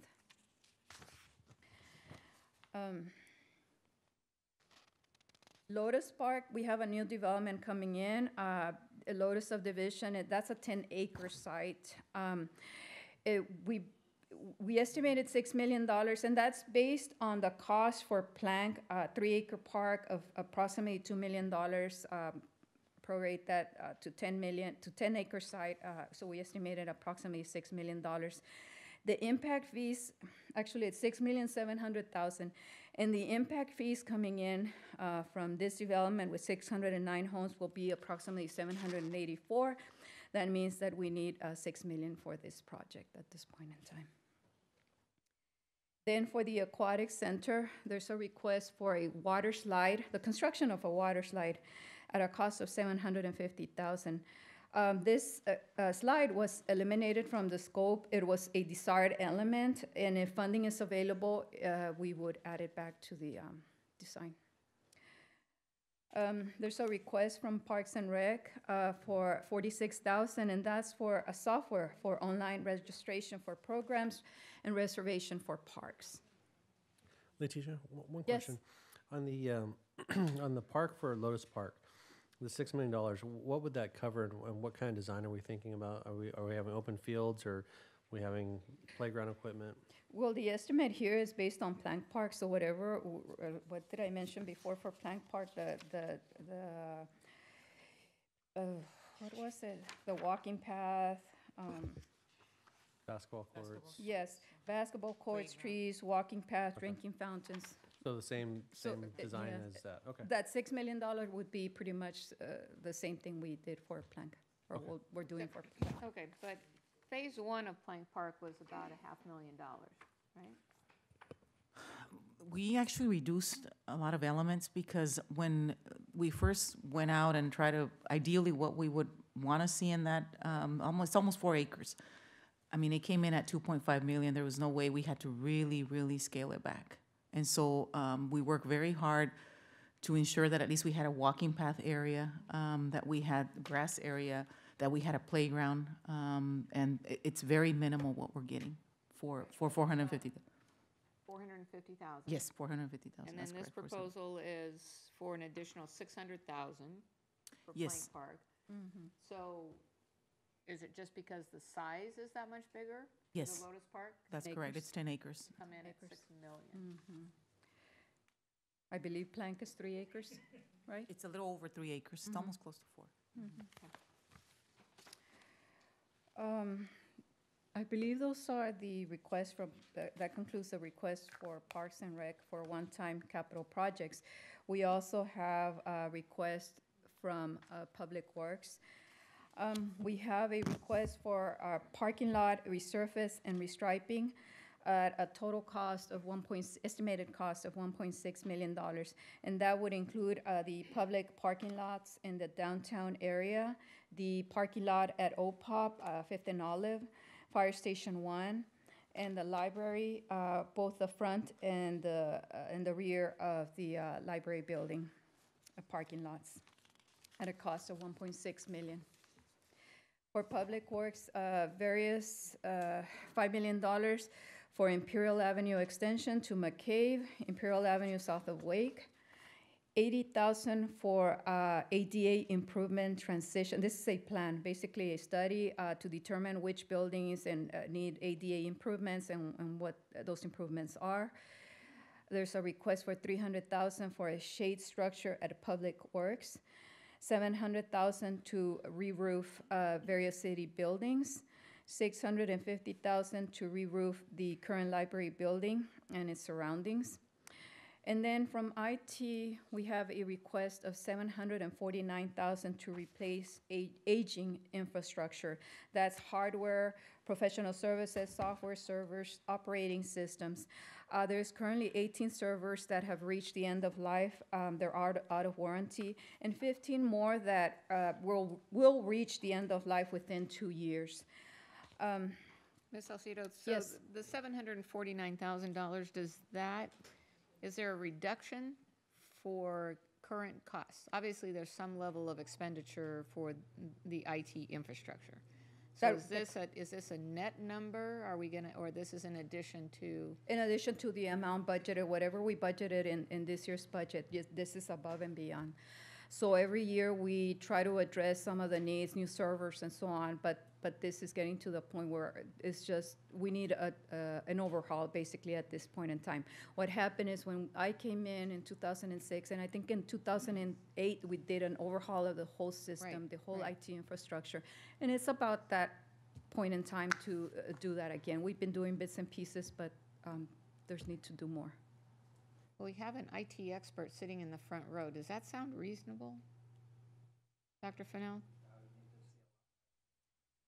I think we need to. We need to chat with you a little bit, I think. I asked Chris to be here in case you had any question. He's overseeing the IT department, so anything else? What do you think? I'm the one that got all that information together, and those are the costs that that's relatively low. Can you come up for just a minute, because we want to make sure that everyone can hear you. That's relatively low for what we have right now. Okay. That was just an estimated, I went through all of our inventory, and I aged it, and I found out what needed to be replaced and upgrading as well, for operating systems to Yeah. all kinds of stuff. So part of what we need to determine, and I'm not sure that this is maybe going to take a couple of meetings and a lot of discussion, but we don't go a day without reading about some IT disaster, That's right. cybersecurity breach, something or other. So part of what we need to do in evaluating the capital projects and how they fall in order of priority is figure out how bad is that.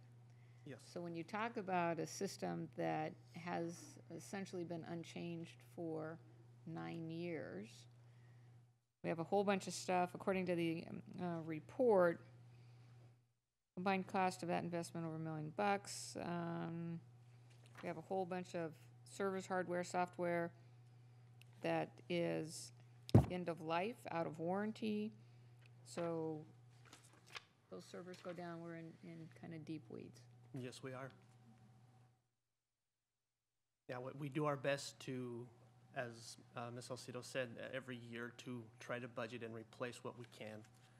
But we're at a position now where some of our operating systems are way end of life, and it's time to address that. And if we do a wholesale replacement at one time, would that be your recommendation as opposed to this piecemeal approach on a going forward basis? At this point, yes, I think that we would need, I mean, the previous IT managers in this position had done a really good job in trying to move forward, but it's time now to, like she says, we did a one-time replacement then, we need to really consider that now. Okay, thank you. Thank you, Ms. Salcido.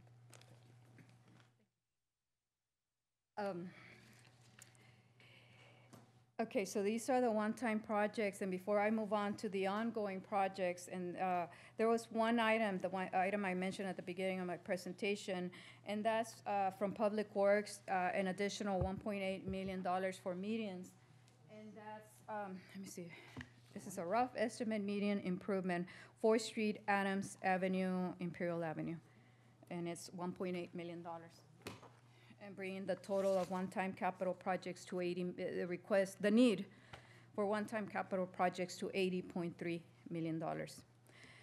With regards to ongoing projects, $5.2 million is the total amount of that need.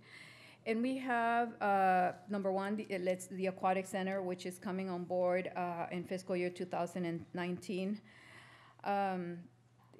The estimated increase in cost is $650,000, which includes new positions, temporary salaries, and operations. The next item is the library, estimated at an increased cost of $700,000 for both operational and personnel cost. Then the estimate for the police department in the amount of $1 million, let's say operations increased by $500,000, and then 5 additional sworn officer positions at a total cost of $500,000 for a total of $1 million. Of course, these numbers, as I mentioned before, will be adjusted once we receive the results from the feasibility study.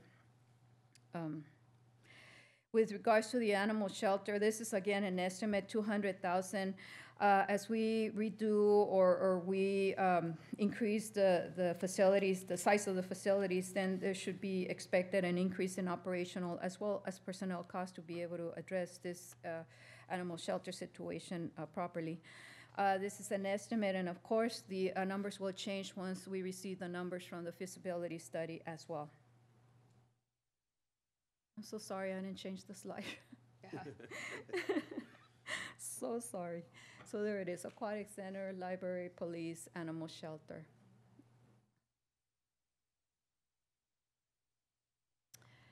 The next slide is parks. There's also, so these are, the first slide was the increase in operating costs from just these 4 facilities. The next items are a request for increases to personnel within parks. For example, item number 1, parks, $171,000. There's a request for additional staff, 2 maintenance worker, 1 positions, and 1 secretarial assistant to assist with the additional workload in this department. And and as new parks are added, there is a need for more staff to address those needs. With regards to park, there's also a request for an additional $200,000 to the allocation for professional services, for professional fees. That's parks maintenance contracts. This one line item is a result of an increase in as a result of prevailing wage, and as well as the new facilities that are being added to the city. There's a need to allocate more for the professional fees, the maintenance of those facilities. And just as a background, this line item in 2004 was $110,000. By 2017, it increased to $360,000. And so with the additional $200,000, that would bring it up to $560,000. With regards to the adult center, there's a request for various items. It's a request to increase the allocation for programs, new positions, temporary salaries, supplies and services, and then an increase in health wellness program within the adult center senior programs at a total cost of $918,000 within this category in the adult center. For Public Works streets, there's a request of $1.2 million. As you know, the pavement management program, the study that was conducted for the city, determined that the level for our city streets was 70, which is very good. But it also mentioned that in order to maintain the streets, the condition of the streets at that level, 70, very good, we would need an additional $1.2 million in allocation for this endeavor to be able to maintain it at that. And therefore, the request out of Measure P to be able to address that one item. Then we have for Public Works ADA improvement. They are requesting an additional $100,000 per year for improvements to ADA improvements to the various city buildings. Overall, that concludes the ongoing capital projects or operational request for operational increase in allocation for operational expenditures. In summary, the total of both the one-time and the ongoing is $86 million. And the next step is to identify the capital needs with the highest priority, and then of course identify those projects. In doing so, those projects that can be completed within the 3-year time frame. As you know, federal law calls that tax-exempt bonds, the proceeds be spent within the 3-year time frame. And we'll determine the projects to be included as part of the Measure P financing once we know we'll have the priority of what we need to include in those Measure P. And of course, the setup, the breakdown as to how we're going to go. Are we going to issue one $60 million bond or issue 2 bonds of $30 million? We have to keep in mind that in choosing the projects that will be included as part of the bond issue, it's projects that can be completed within 3 years. So we pick library, police, we have to make sure that we can address all of them at the same time. I guess what we don't want to have is, we don't want to be paying interest on bonds when we're not going to be using the money. And that concludes my presentation. All right, thank you again, Ms. Salcido. I want to, in reference to public comment, how many comments do we have in relation to this item? Four comments? Okay. Before I take the comments, I'm going to ask my colleagues, would you guys want to hear the comments first, or do you want to make, okay? I do. And then what I also want to say in reference to into this Measure P, I just want to say that this is a great time for our city. And, you know, to be able to talk and entertain or provide a forum in terms of capital projects that we can look at. Very, very exciting times. I do want to thank again our former mayor and current council member Jason Jackson for putting his name on this Measure P and thanking the voters for approving it. But again, this is very exciting time. It's just another layer of stress now that we have to deal with in choosing these projects and establishing priority. Special thanks to Ms. Salcido, because I know she puts a tremendous amount of effort, and she's laid out the projects, laid out what we have, and at this point we need to establish some sort of priority So I'll probably be coming back to council and asking them for direction on how to move forward with the priority or establishing some sort of priorities on this, whether we want to do this or the input of staff that I believe already has some recommendations.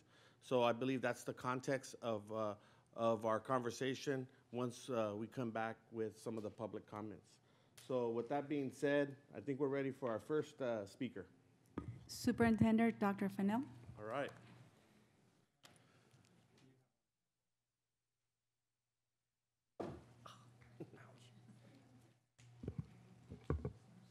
Well, while she's getting that up, good evening.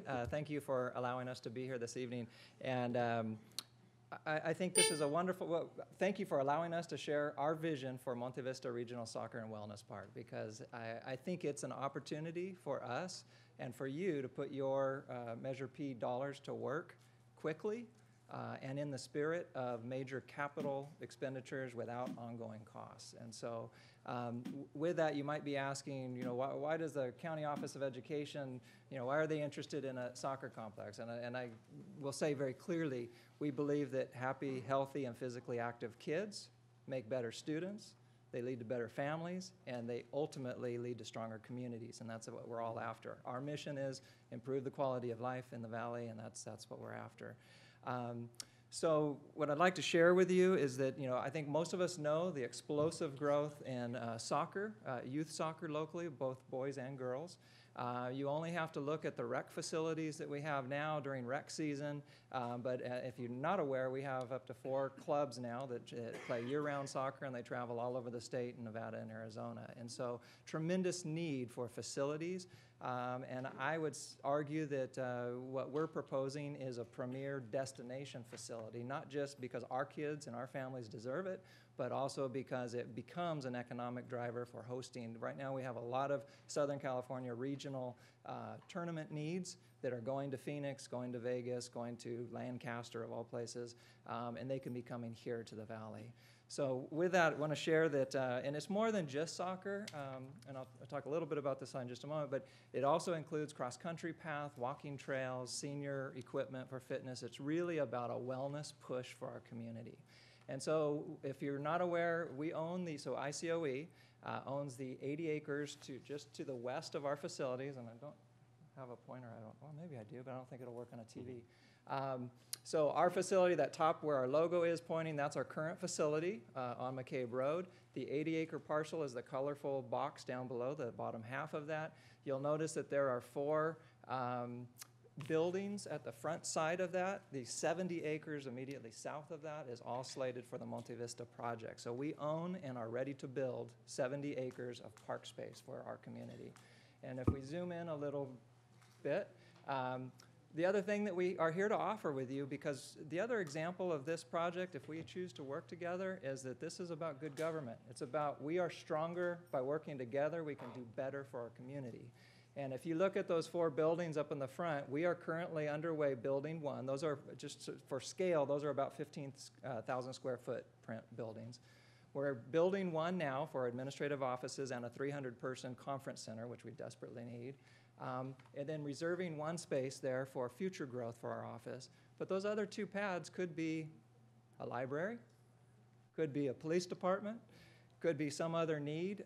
What we're interested in doing is developing this 80-acre parcel into something that serves our community. We're not interested in a warehouse or something like that. We're interested in good government.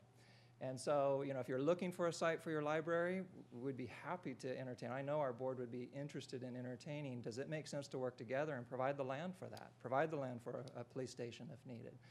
If we look to the next slide here, it kind of just zooms in a little bit, focusing on the soccer complex itself. As you can see, it's a major facility.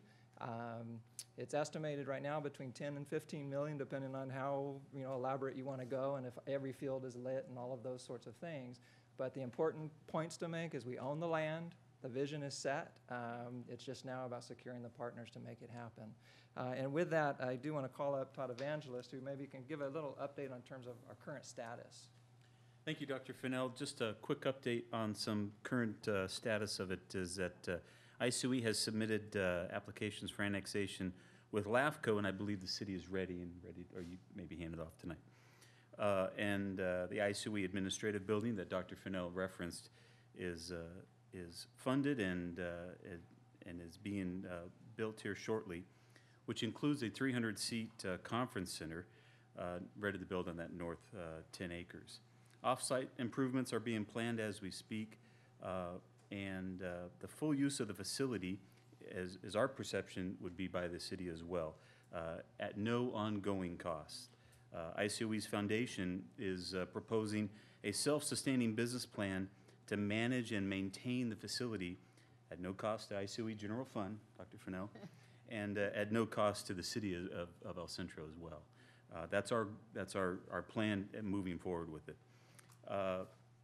One of our thoughts on that particular business plan, just to give an indication, is if we estimate having at least 4 large youth tournaments a year, we estimate that brings 14,000 visitors, I'd like to think of that on the conservative side, to Imperial County, specifically El Centro, and this site. So if we think of 14,000 out-of-towners, that's about 4,000 Phillips of gasoline, 96,000 meals over a 2.5-day time frame, and 4,500 hotel stays is what we estimate for those folks on an annual basis. And that's for 4 tournaments. We could get more aggressive if we wanted to.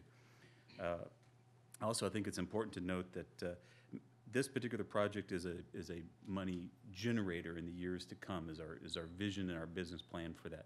Not just for us to be able to maintain the funding to mow the grass and all those things, but also for the tax dollars on tax on gas and tax on meals that people would eat that we may not see, but it would come towards our community as well. So those are some current updates. I know Dr. Fennell would be here for any other questions, and Kent We also have Hims. Kent Hims here, who is working with your staff, and we appreciate that. And I would just close by saying, you know, he talks about the business model and all the other benefits, but I'll tell you, for me, this is about our kids and our families deserve it. They deserve a facility where they can go, they can be safe, they can exercise, they can focus on wellness, and they can develop their skills. We have a lot of talent in this community, and unfortunately, those that want to get serious and play in college, for example, they have to go up over the hills in order to get into San Diego clubs so that they have visibility. We can change that if we have the facility here. So thank you for your time and attention. In just in regard to this presentation, anybody have any just general comments? I have one question. So, Dr. Fennell and Mr. Evangelist, really appreciate you being here. Needs are great, but I think as the mayor said, this is an exciting time. This is an historic time for the city of El Centro. Never again will we have the kind of money available for the game-changing capital projects that we can now put forward. You saw that we had a placeholder of $1 million.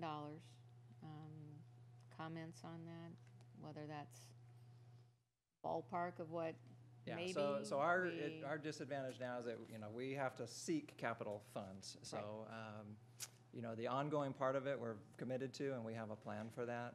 So it really becomes a question of how quickly do we want to have the facility. You know, there is a belief that, you know, some money gets more money and you build momentum. We have been working with Eduardo Garcia's office for the Parks Plan, but those are 2 years out. This project, if the money was allocated to it, could absolutely, kids would be playing, families would be running around on the grass within 3 years. Okay. And so, you know, I guess it becomes a question of, you know, how quickly do we want to have this for our community?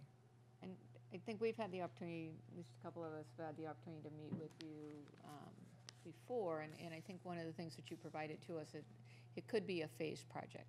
It could be. Doesn't all have to be correct. Right. And there could be some offsets. For example, and I don't know about the library and locations and all those sorts of things, but if this was an acceptable location for a library, there may be offsets because you no longer have to purchase land now.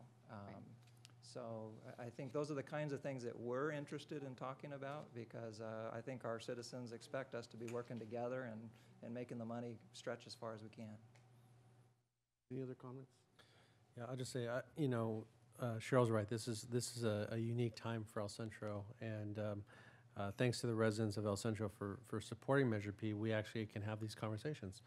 And when Dr. Fennell and Mr. Evangelist came and spoke to me last year about this project, you know, we were talking about how we're short almost 100 acres of parkland for the city of El Centro, and the ability to wipe out 60, 70 acres of that need in one project is tremendous. And I think it's something that we all look forward to trying, to work this partnership.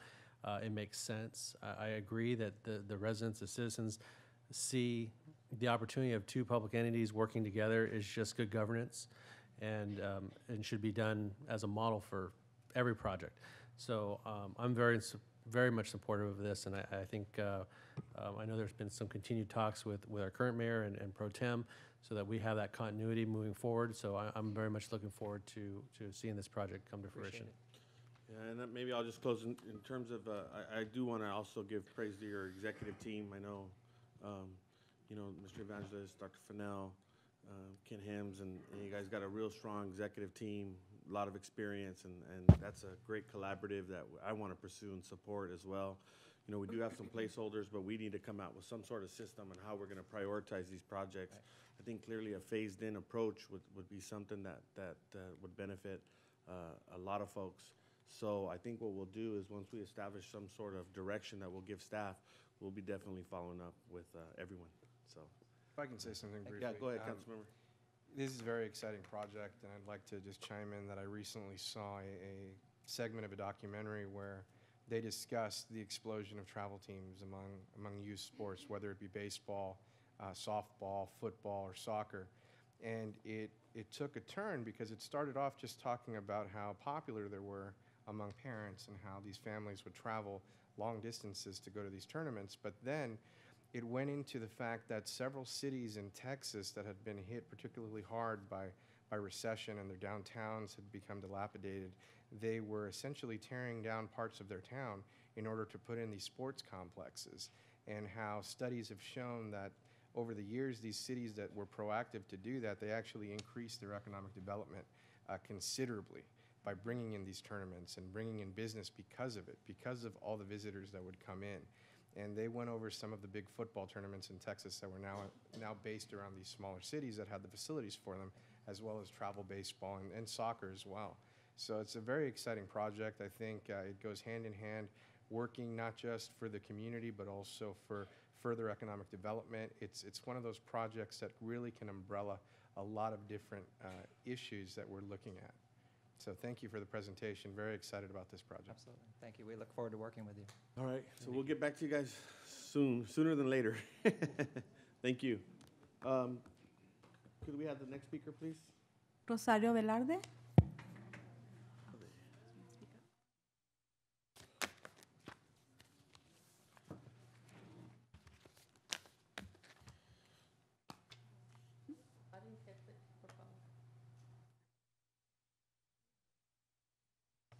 Good evening. Muchas gracias a miembros del concilio. Muchas gracias al mayor Alex Cárdenas. Estoy aquí de nuevo representando a las personas que integramos el grupo SOS. I'm here representing the group SOS. I think you missed the part about Alex Cárdenas. Yeah. Can you translate that, please?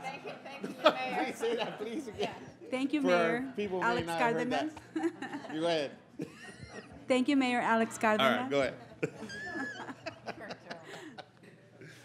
All right. Bueno, eso es, quiere decir senior organizando y sirviendo. SOS means seniors organizing and servicing. Y vengo también de nuevo para recordarles la petición que hicimos más o menos hace ya como 1 año y medio. I'm here to remind you of the petition that we made a year ago. Y que les dimos copias a todos ustedes. Espero que la tengan. And we gave copies to all the council members. Y nada más recordarles, ¿verdad?, que ahora que está la proposición P, asignen un presupuesto para actividades de senior, actividades que pueden ser subsidiadas. And this is to remind you, since Measure P is on the board right now, you're discussing it, to please put some money aside for us for our organization and our activities. Que pueden ser subsidiadas por la ciudad y que este presupuesto sea asignado permanentemente para futuras referencias para los siguientes años, que quede establecido también. For this Measure P to be able to fund money for the senior citizens and for not this year, only for coming years too. Tal vez las personas que están aquí esta noche no conozcan un poquito de lo que nosotros pedimos, como las clases de tai chi, como la yoga, como la zumba, actividades que son muy saludables para los seniors. A lot of people here don't know the activities that senior citizens have, like Tai Chi, yoga, and senior classes that are very helpful for our senior citizens. Y también los maestros e instructores no quieren venir por las pólizas que la ciudad tiene, ¿verdad? Pero en este momento voy a tratar nada más esto, la asignación que le pueden dar al Adult Center, porque no existe un presupuesto más que para pagar empleado y mantenimiento del local, nada más. She's saying that a lot of the instructors that come in and teach these classes don't want to come in because the rules and regulations are very strict, and they need these classes to go on and to be healthy. Entonces, nada más esa petición les hacemos, que ahora que está la proposición P tratándose, que nos puedan asignar ese presupuesto permanente. And we're requesting, since Measure P is being discussed right now, to please give us that option that we can have everything paid for. Ustedes recuerden también que somos senior y que hemos sido personas productivas. Please remember that we are senior citizens, that we have been productive people. Y que por la edad nos encontramos en desventaja también. Nuestro presupuesto es menor del que quisiéramos, porque vivimos nada más de una pensión que nos llega cada mes. We are senior citizens and we need these programs, and we live on a set income, and we need these programs to go on for senior citizens and for the health. Y no queremos las cosas gratis, sino queremos precios razonables. Por ejemplo, la computación, las clases de computación se tienen que pagar también. Y hay veces entre un pago y el otro, de yoga, de zumba, etcétera. Entonces ya se hace un paquete que está fuera del alcance de los seniors. Entonces, por favor, consideren ustedes esto. Please consider lowering the prices, not everything for free, but lower prices. Since computer classes have to be paid for, we can hardly afford them. Y debido a lo corto del tiempo que ahorita están dando, ¿verdad? De 3 a 4 minutos, pues nada más hasta aquí voy a dejar esto por lo pronto. Y quiero saber si hay preguntas. I'm leaving this for everybody to please consider us and help us, and if you have any questions. I'm going to bring this back. Any general questions? I do have one comment, but I just wanted any general questions regarding. I've had an opportunity to meet with the SOS folks independently, so I'm well aware of their needs. And what I want to say, I do appreciate SOS for being here. You guys are an amazing group, and I appreciate Ms. Velarde's leadership. I do want to say we have given SOS numerous forums and numerous opportunities to meet with staff. We're listening. We're making some changes. You can see from the staff report that there's a section that's highlighted for senior activities, so it is definitely on the radar. And so that's part of the process this evening, is to establish priorities. So I do want to thank staff for including our senior population. And just real quick, last night I did make a petition to our state governor in terms of the park bond, that they consider the explosion that we're having in our senior population. So we are addressing that, and it's on the radar, and help is coming. Okay? Thank you. Okay, thank you. Thank you. All right. Next one is James Thompson. Officer Thompson?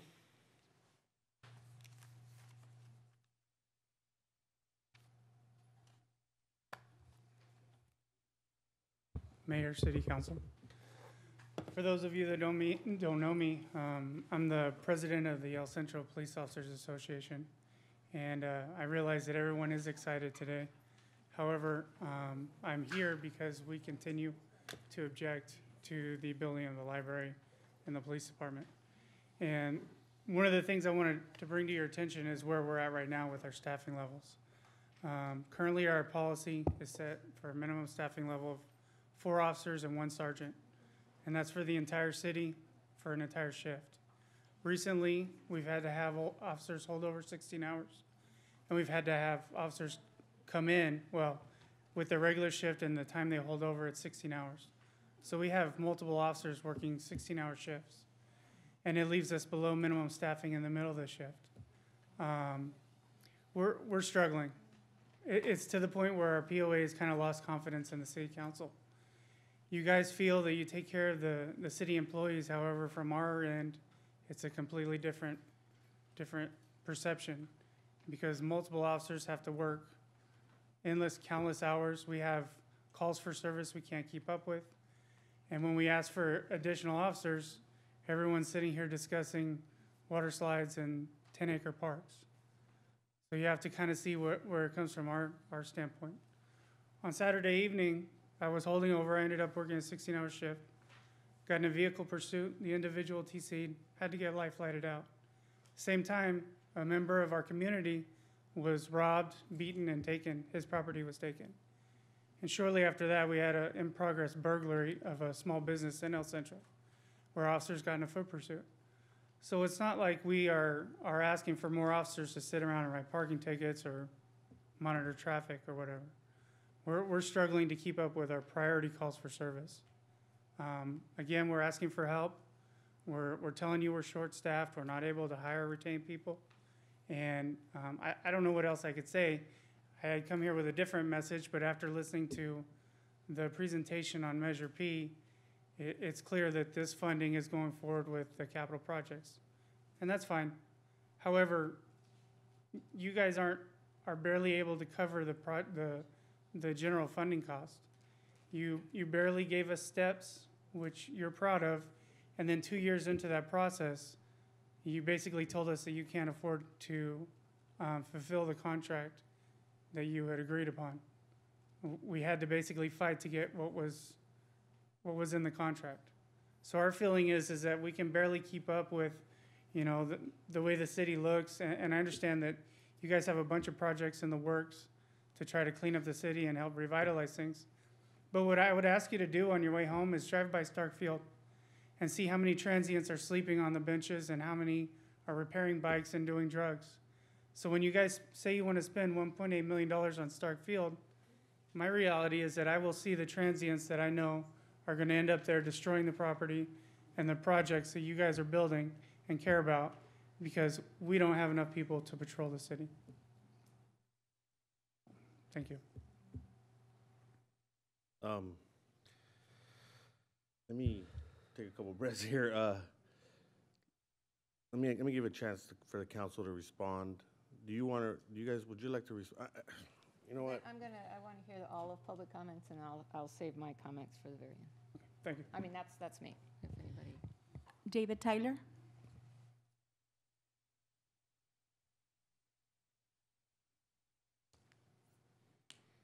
Mr. Tyler. Mayor Cardenas, thank you. City Council, thank you. And I want to thank especially Councilmember Jackson for really sticking his neck out on Measure P. I spoke out as well on, I think, the benefits of Measure P. I'm on the Library and Community Services Board, and I want to make a note that if you hold up my card, there's a little box you could say, are you for or are you against? And I checked right in the middle, because I'm here to urge caution and conservatism on the part of the City Council. If there's one thing I'm not a big fan of in life, it's perhaps debt. I think debt can be very expensive. And I would love to see El Centro have a fantastic library. As a former student of library science and a former reference librarian, and one who's really admirable library, I see libraries that are closed or that can't operate it with capacity or that don't have a good collection really doesn't do anybody any good. So I would really like to see a wonderful library in El Centro, but it needs to be a functioning library. And as I was listening to the finance director give some numbers, I want to give you congratulations. The finance study or the feasibility study you did, that was an excellent study, and I've read it many times. You can see I have it tabbed up.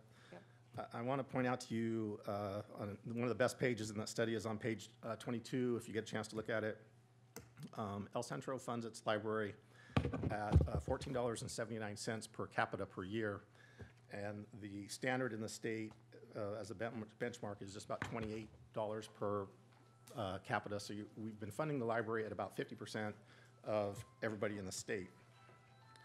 So if I run through some of the numbers that the finance director had and that was in the feasibility study, there's the library's $20 million as they have it, plus financing costs, plus increased operating costs.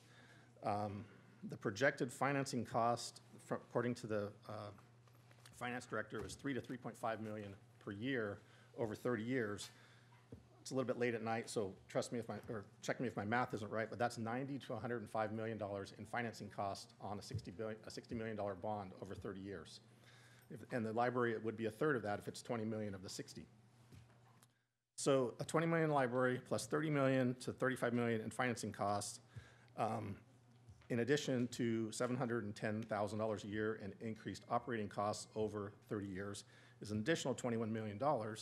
So we're looking at a library as it's proposed here with a cost of $71 to $76 million over 30 years. And while I love libraries and I think they're a great thing, I don't want to be where I can stand here and say you should spend that money at the cost of all other things. If you were conservative and you said, let's not borrow money right now, let's just spend, let's say, bring that money up to state standards in what you spend on library services. Over that 30 million, or over that 30-year period of time, you would only be spending an additional $15 million on library services as opposed to $76 million on library services. So I just ask you, as you consider all these things, to think some of those aspects through. Thank you very much. Yes, sir. Thank you very much. Go ahead. Ms. Salcido wanted to clarify. Francisco, oh, I'm sorry. I just wanted to make, to bring to your attention that the numbers that I presented, as I mentioned, were just estimates. The interest rates, those are going to vary. They depend on the rating, market conditions at that point in time. We still were working after we determine what the priority of these projects are going to be. I'm going to work, finance, our deputy city manager is going to work very closely with our financial advisors in order to structure this bond issue the best we can and in a way that will benefit the city and will not be as costly. Like I mentioned, whether we issue, we don't know at this time, one bond issue of 60 million or two bond issues of 30 and 30, one in the future, in an effort to not be paying interest on funds that would not be used if there was a delay in the construction of the facilities. Those numbers, I wanted to give an idea, council an idea of what the cost would be for a $60 million at 3 to 4%. It's not set in stone. All right. Thank you, Ms. Salcido. Francisco Andrade? I just wanted to make sure this site, I know Mr. Francisco mentioned he had a comment. Is this in relations to Measure P? No, this has to do with, I'm trying to make a committee for the $15 an hour for 2020. Yeah. Yes, I had a discussion with the mayor. Right. And I talked to Senior Representative Tomas Olivia and Mr. Edward Garcia and Mr. Ben Huesos, Senior Representatives, and to discuss how can we plan to implement the $15 an hour here in El Centro. Hey, Mr. Francisco, I know we have an action, or we're going to give staff direction on Measure P. Can I ask you to come back with that comment in just a minute? I do want to try to wrap that up, but we'll get to you.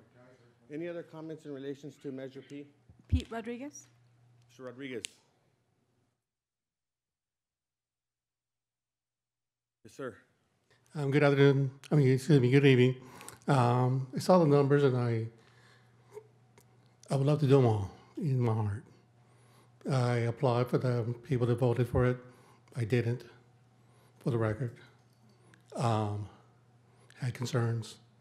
And I saw these project improvements and it's kind of hard to approve a lot of these, in my heart, projects, knowing that we are short-staffed with police officers on the street, short-staffed with staffing in our parks. We're just short with personnel. They're doing the best that they can. I see them. I see the efforts. I applaud their efforts. It's limited. I mean, you can't even say hire more people because where's the money?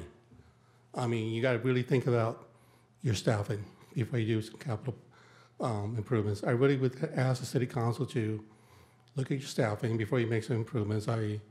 In parks, I would love them all. I would want them all approved. That's my passion, my heart. But like Officer Thompson said, you drive by 4. If I drive by it, I'm going to drive by it right now. I'm going to see the same problem that he pointed out. It's sad. It's not correct. It's right next to the chamber. It hurts to see that there. It really does. I just hope you consider staff as a priority for improving our city. Thank you. All right, sir. Okay, any other comments in regards to Measure P? No, no. Okay, being that there's none, I'm gonna go ahead and bring this back to council for comments. And again, we are looking at giving staff direction on this.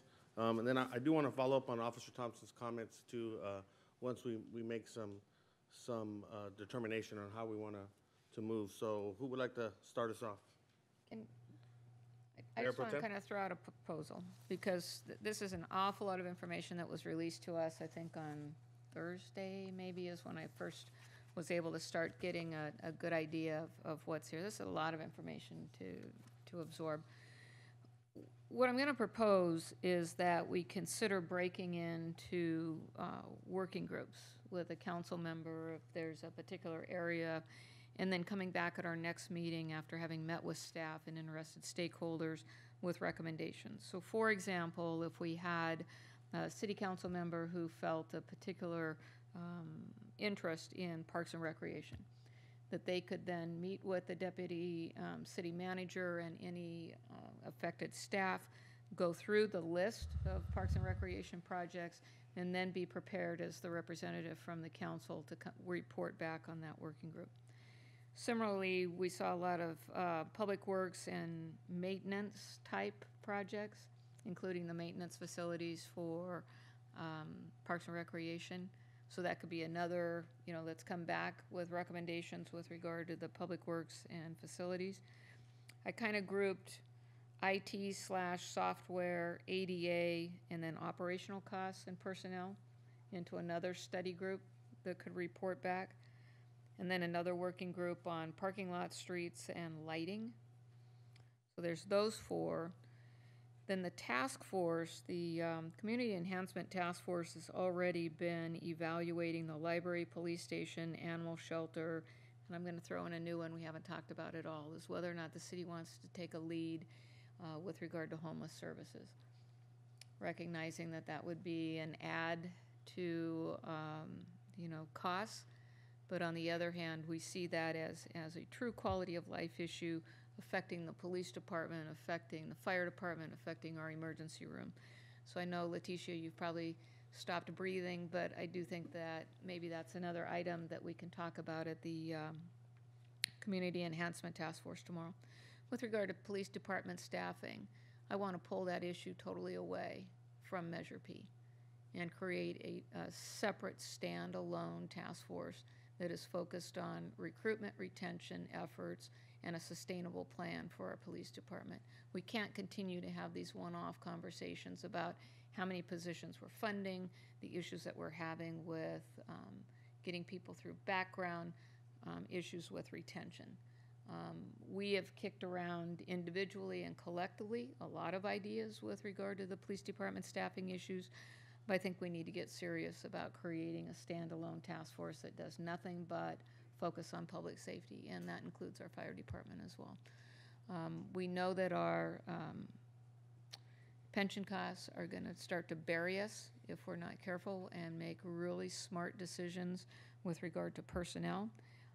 But I think that we need to stop talking about it and really come up with some strategies. So whether that involves a member of the council and the city manager, and then whoever the chiefs want to include as part of that discussion. HR, we really need to come up with some strategies. Like I said, the city manager and I were up at League of California Cities. Every single city in the state of California is struggling with the same issues with regard to public safety. So we just need to get the best and the brightest here, keep them, and make sure that we have a long-range plan to sustain that. So that's my recommendation, is that we break up into these smaller study groups and come back at the next meeting with maybe some recommendations or priorities. So, okay, any comments in relations to that recommendation or those recommendations? Are we seeing support for that? Or, and Marcelo, feel free to chime in. I mean, it's really your staff, and I'm curious to hear any comments in regards to us moving forward in that fashion. So let me go to our council members first. Any general comments in relations to what Mayor Pro Tem is proposing? I personally have no issues with it. I agree. There's a lot of numbers, a lot of information that we've been trying to get a handle on in a short time period. So I don't have a problem with taking part in that kind of structure. I agree with Cheryl's comments about addressing public safety. Also, I think this is not the appropriate place for that discussion, as I think it's been clear that Measure P money will not be used for staffing and for that situation. But I do agree that whether it be an ad hoc with a couple of us, along with HR and city manager and representatives from both public safety agencies to address that and come up with a cohesive plan moving forward. I'm totally in favor of that and certainly would volunteer to be part of that. But I think it's been said, and maybe it needs to be said again. And I appreciate your passion, Officer Thompson, and I certainly feel what you guys are feeling, and I understand what you guys are going through. But this is not the venue for this discussion. And I think we've made it very clear from the council's perspective that when we went to the voters, we asked for Measure P to be approved for capital improvements. And anything short of that would be disingenuous to our voters and to our residents that supported Measure P. And I understand that there's a need for public safety. I think we all agree that that's something that we want to address and that we have had several discussions on. And I think bringing you into those discussions is probably appropriate this time, so that you understand that those discussions have been ongoing with this council and with current staff. But to continue to bring it up during Measure P conversations is just not appropriate. But I understand why, I do. But we need to be productive, and I think to be productive, I agree with Ms. Walker's idea of really bringing everybody to the table so that you guys know the discussions we're having, and maybe together we can work to address the issues and come up with some cohesive plans. You know, and I may want to piggyback. I do want to, I know maybe those discussions have been taking place at an executive level, but if there's some sort of opportunity to bring the POA into those discussions, you know, I would like to see that level be represented there, because I have to admit that, you know, our council, along with HR and the pressure, you know, that not only Marcella, we've been putting on Marcella, and Ms. Brownlee has been pretty tremendous, and we're asking them. And so, you know, it's a little disheartening to say that we don't care or you've lost confidence. You know, that's just tough to sometimes swallow, but again, we do understand, and I appreciate Mayor Pro Tem's recommendation. So I definitely want to have you at that table, and you can start hearing some of the discussions that's taking place. But again, I don't want to take away from the fact that this is truly a game changer when it comes to community, because if we can focus on these capital projects, it takes the burden off the general fund, so we can focus on the personnel side of it. So the fact that our general fund is not being burdened with the capital projects is a significant opportunity where we can really hone down and focus on the operating costs behind the recruitment, retention of our police officers. So we will advocate strong for you to be, or someone to delegate for you guys to be at the table and be hearing this stuff firsthand. I think that would be a fair assessment. I think, Mr. Mayor, also, the inclusion of the POA is absolutely, I think, necessary, as well as, I think, representatives from the Fire Association. I think to continue to have the conversations with council, staff, and executive is, although it may get us to that point where we need to be, I think the rank and file officers need to know, and they have to have some people in those discussions so that they can disseminate that information to the other rank and file officers. And so I would say that we need representatives from both POA and Fire Association. Fair enough. And I'd volunteer to work on that task force as well. All right, as I would. Can I address one thing that Mr. Tyler said? And David, I really appreciate your observations with regard to don't go crazy with the funding. And I think that every single one of the folks up here, we're all a bunch of tightwads. And we will spend every dime of this money appropriately. And we're not looking to build the Taj Mahal for anything, but we have a boatload of needs. And we know that if we spend our dollars wisely, they're going to go a lot farther. So appreciate your comments, and I hope you hold us accountable. As the mayor and Mr. Jackson have said, we've made promises to this community and promises we want to keep. All right, so I believe, Councilmember Garcia? Well, I agree with Councilmember Walker that we need to compartmentalize the projects because it's just overwhelming the amount of information that's been given. I wouldn't expect us to sit here and go through the priorities. So I think that should definitely be done. I also agree that we need to get everybody together and deal with this issue with public safety. It's a very important issue, and Officer Thompson, I completely agree that if we put these dollars to use and we don't deal with the public safety issue, that we're going to be just throwing money into the fire. Especially with the money proposed for Stark Field. My sons practice there. I know exactly what you're talking about. I'm there 3 days a week. And yes, the community area right there by the playground is inundated. Yep. And I know officers try to come by and they leave and then they come back, and it's just a never-ending cycle, especially with all the children using it at night, and there have been issues with just health and safety issues, and I'm sure that you're aware of what those are. And I've been very concerned about that, and this public safety issue needs to be addressed. There's no reason why your officers should be doing 16 hours. That's just unacceptable. So I think we definitely need to form a separate task force and discuss that. And we also have to look at how we prioritize this money. I mean, that's, from what I heard, we have a $60 million bond and $80 million worth of needs, so. 80.3. 80.3. So we definitely need to look at how we're going to spend this money and when it's going to get spent and how wise it's going to get spent. And Mr. Tyler, I completely agree.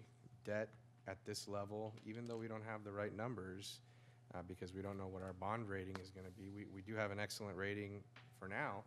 I'd like to, hopefully we get a good interest rate, but I completely agree that a $60 million bond with a $105 million payoff might not be the best idea to undertake all at one time. So that's something we should definitely discuss as part of the prioritizing of these projects. I understand that we went to the citizens in order to build capital projects, and that was the whole point, was to revitalize the city and to change it going into the future for our children and their children, and something we could see go immediately. We wanted shovels in the ground fast, but that doesn't mean that we should move so quickly that we don't take everything into account. So I expect that we're going to spend some time on this, and I expect that we're going to have the help of our staff and everybody involved in prioritizing this and making sure that we don't essentially jump the gun on something without fully understanding what we're getting ourselves into.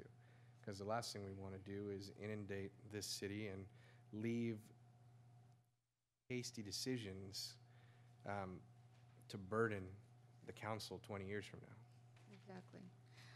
I had a quick question for Ms. Salcido. So we've already received the first payment. Yes, we have received 3 payments. And it's going into a separate account. Separate account. So if this council came back next month or the month after and said, you know, we think those IT projects, we need to act on those right away, we could do that outside of any kind of bond financing, correct? Exactly.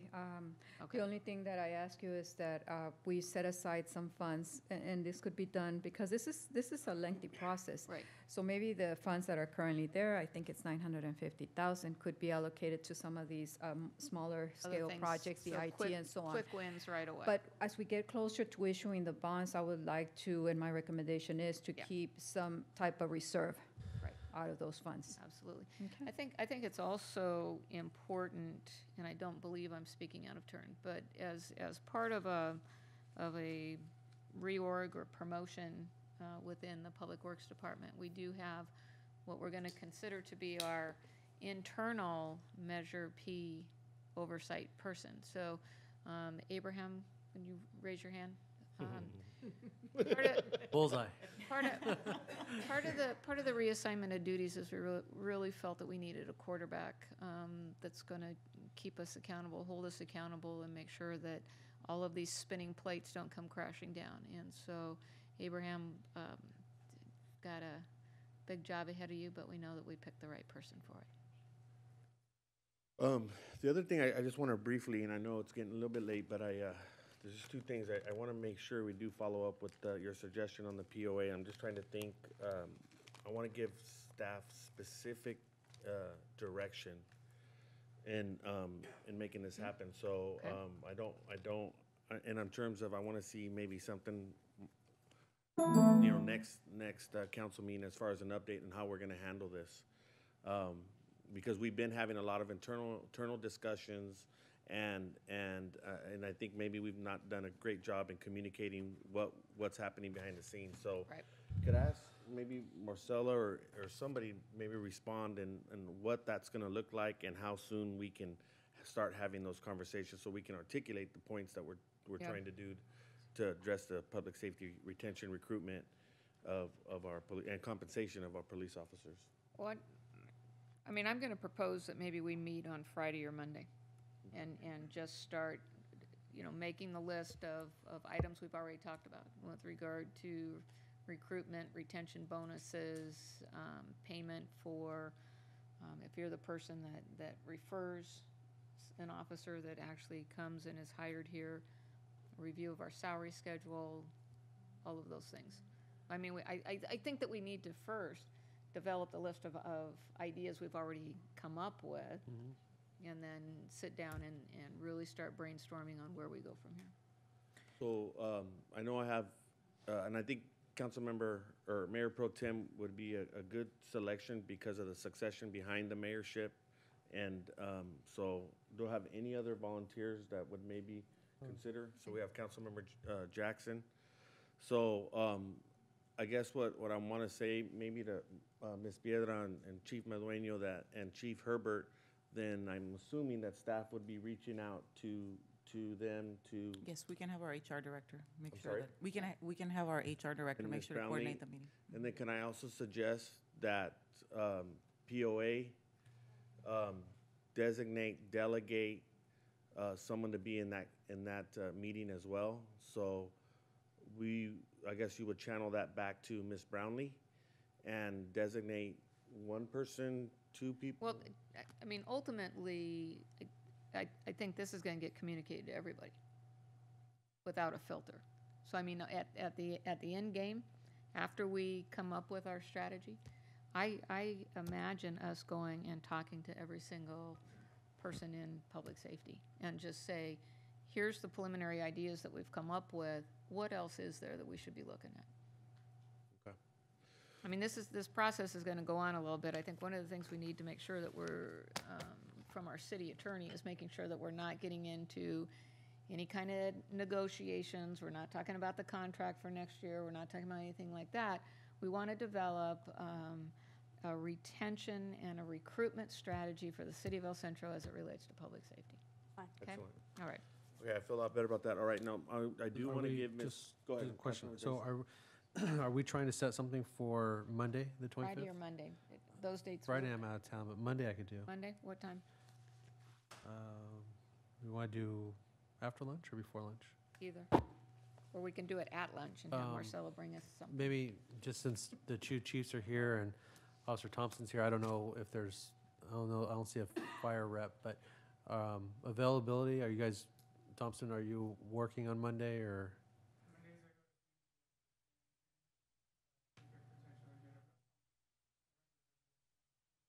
Okay. Can we ask, Marcella, can you just figure out a convenient time on Monday? Okay. I'm good, We can do I have a hospital meeting at 5:30, and other than that, I can be I'm here. free after 10, so Okay. whenever. All right. Thank you guys for volunteering. The last thing I want to do on this, before I get off of this Measure P conversation, I did want to give Marcella, Ms. Piedra, an opportunity to just chime in. I know that there's a lot of you are our interim city manager. This is your show, too. That's huge. So, and I know has some, or may not have some perspective on maybe how we should move forward. Approach Any- Measure P. Any comments in relations to what's possibly being proposed, or what is being proposed as far as direction of staff? Well, first of all, of course, I want to thank, our finance director, Ms. Salcido, for compiling all the information and all of our department heads that put together the projects. That, as you can see, it's quite an undertaking. There's a lot of needs that we have. And I agree, what we saw here is basically the beginning of a conversation. We do have, a long list of issues. From staff's perspective, as you pointed out, the community enhancement is already tackling some of the major projects, which are, police facility, library, and of course, we're adding animal shelter. And yes, a discussion on homeless, we need to address that as well. So there's a vehicle to do that. Tomorrow there is a meeting for the community enhancement, so we can get input on that as we have been getting input with respect to the other projects. It really depends on how involved you want to be. If from staff standpoint, when we put together these projects, we took into consideration the needs of the community and the complaints that we get, especially for parks, the lights don't work. We need more parkland. So, we took those into account. If you need recommendations from staff as far as priority, we can provide you those. If you want to work hand in hand with the staff, we can certainly do that. So again, it just depends really, and I hate to throw it back at you as a council, but it really depends on how involved you want to be as we develop these projects. It is important that we get your input, but we're prepared to go either way. Either, we present projects that we feel are a priority. One of the things that we want to make sure that we keep in mind is that 3-year timeframe to spend. Depending on how those projects are prioritized, we could start doing some planning, some environmental work to get us prepared, so that way when we get to the point to get ready to issue bonds, we're ready. Right. So again, it just depends on what it is that we want to select and what we want to move forward. So we're prepared to work with you, the best way we can, and basically, see what direction you want to head. So then in regards to Measure P, then, I guess we've are you clear kind of on what we're proposing as far as involvement of the council, or do you need any additional? I think what would be probably clear, I know that Mayor Pro Tem Walker suggested maybe breaking it up in groups and maybe having certain, some of you work with staff in certain projects. What would be probably helpful for us is if there's, certain projects where, let's say, Councilmember Jackson would like to work with staff in other projects. Like I said, I know Mayor Pro Tem and Councilmember Jackson are already part of the community enhancement, and there's projects that are already being reviewed there. Right. But perhaps, Councilmember Garcia wants to work on other projects. So Yeah. just having more clarity as to, how you want to approach that would be helpful to us. I was thinking grouping them by department, right? So let's say Mr. Garcia wants to review all of the Parks and Recreation projects and hear from staff and dialogue with staff with regard to the prioritization of Parks and Recreation projects. So, and that's just hypothetical. So you could get all the stakeholders in the same room. You'd have, kind of be the eyes and ears for the council to come up with that. The other kind of bucket, I thought maybe the maintenance, facilities and public works. And then kind of the group of IT/software, ADA, and then operational costs and personnel, although we gotta kind of take a peek at what that's gonna look like, because that's gonna have budget impacts versus Measure E impacts. And then we have a boatload of projects having to do with parking lots, streets, and lighting. So again, a prioritization within that. and I'm assuming, Mr. Hagan, that one of the things we've looked at is grouping those projects, right? So if we were going to do a bunch of repaving of parking lots, we'd send those all out to bid at the same time and try to get an economy of scale type thing. Okay. So those 4 areas, and again, I was going to leave it kind of cooked to my colleagues if they had a particular interest in a particular group, and then maybe work directly with Marcella to get that lined up. And I know we're missing, and great, I appreciate your leadership on this, and then I know we're missing Councilmember Silva, so maybe by our next city council meeting, we can start thinking about which committees we want to participate. But I do want to thank both Mayor Pro Tem, Councilmember Jackson on addressing the POA issue and volunteering for that. So is that pretty much as clear or still muddy? So But I think staff should continue to move forward with assisting with the identification and prioritization. I think it was a great comment. There's no sense in spending a whole boatload of money at Stark Field unless we have an alternative solution for all the folks that are hanging out there. Maybe to help clarify, we're maintaining library, police department, parks, and animal shelter under community enhancement? And adding homeless. And adding homeless, okay. Because we don't have enough to do. We don't have enough to do. Okay, all right. So All then- right. Oh, so- go ahead. So then, the rest of you guys have everything else? Yeah, I want them one of this thing. If I Oh, may, no, if I may suggest, as part of because you know how we're trying to do the enhanced code enforcement beautification, which is under the umbrella of community enhancement, would you consider maybe, because I think parking lot improvements, streets and lighting projects could probably fall under that, so that way you can put it under that umbrella and it kind of minimizes Yeah. the other, workload that the council would want to participate in? I really, the area that I really think we're gonna need recommendations most is the boatload of parks and recreation projects that have been put out there. The prioritizing. Yep. Yeah. And maybe, I know, Mayor, you've had a particular passion for that and working with No. community groups, and maybe that's something that you could really lend your expertise to. Well, you guys can plug me in wherever, so. Okay. Okay, That so would be I awesome. appreciate everybody's comments, everybody being here. Again, the silver lining behind this is this is a major game changer. I still have a pretty good crowd, so I mean, I do, in terms of this Measure P, I do have a statement that I do want to read real quick. But that kind of concludes our conversation on Measure P, but I wanted to take a chance to read this statement. And so just bear with me here. It says, the city of El Centro is aware of the hepatitis A outbreak in San Diego and of the single probability-related case in El Centro. The individual involved is being treated locally in an isolated setting.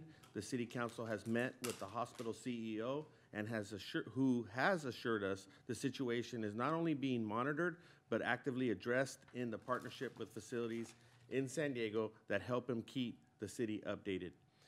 If you have additional questions, please feel free to contact ECRMC, County Health, or your local physician. You may also request an immunization. Be sure to observe additional hygiene measures such as frequent hand washing and to follow the advice of the health department and health professionals. To be sure that our volunteers are protected, the city has requested that the downtown cleanup schedule for Saturday, September 23rd, be rescheduled after the threat of this infection has been controlled or removed. We will notify the community of the new date and time. So I did want to share this statement, and we are actively monitoring this situation. I do appreciate our CEO at our hospital, but we are addressing this, and there'll be more information to follow. But the cleanup regarding September 23rd is being rescheduled. Okay? I want to thank the city for that. With that being said, we're going to go ahead and turn it over. I think that's the last item. We're going to go ahead and consolidate real quick our task force reports and council member reports. Oh, excuse me. I do have two public comments. Thank you for being patient. We'll bring Mr. Fernando back up regarding your public comment. Oh, Francisco. Thank you, guys. I'll make it short, community and council. I'll get to the point. I was hoping that the cannabis industry would come in so in the near future. But I contacted my senior representatives, if you know who they are, which I mentioned, that I had an idea of bringing in the $15 an hour and 6 sick days and 2 free loading holidays for the year 2020 when presidential campaign comes in. And I talked to Mr. Tomas Olivia regarding geographic region and so forth like that. So we planned it to have this for 2020 to put on the ballot.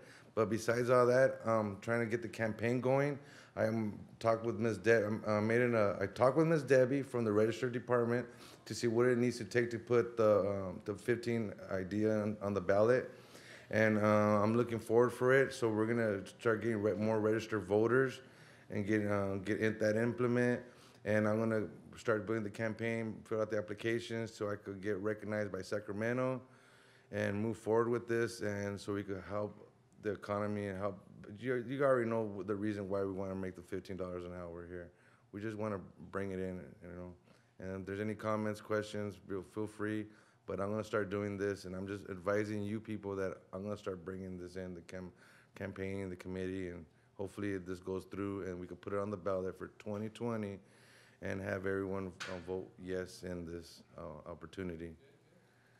And I'm gonna have to need an ad hoc committee. I'm gonna have to need council to get involved in this, because if I could do this with the cannabis, get this conversation going, I could also get this $15 an hour issue for the employees.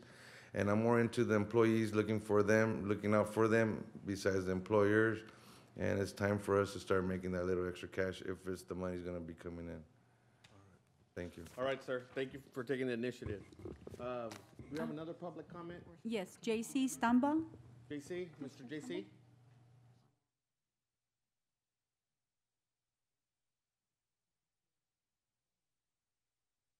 About the hiring. Sir?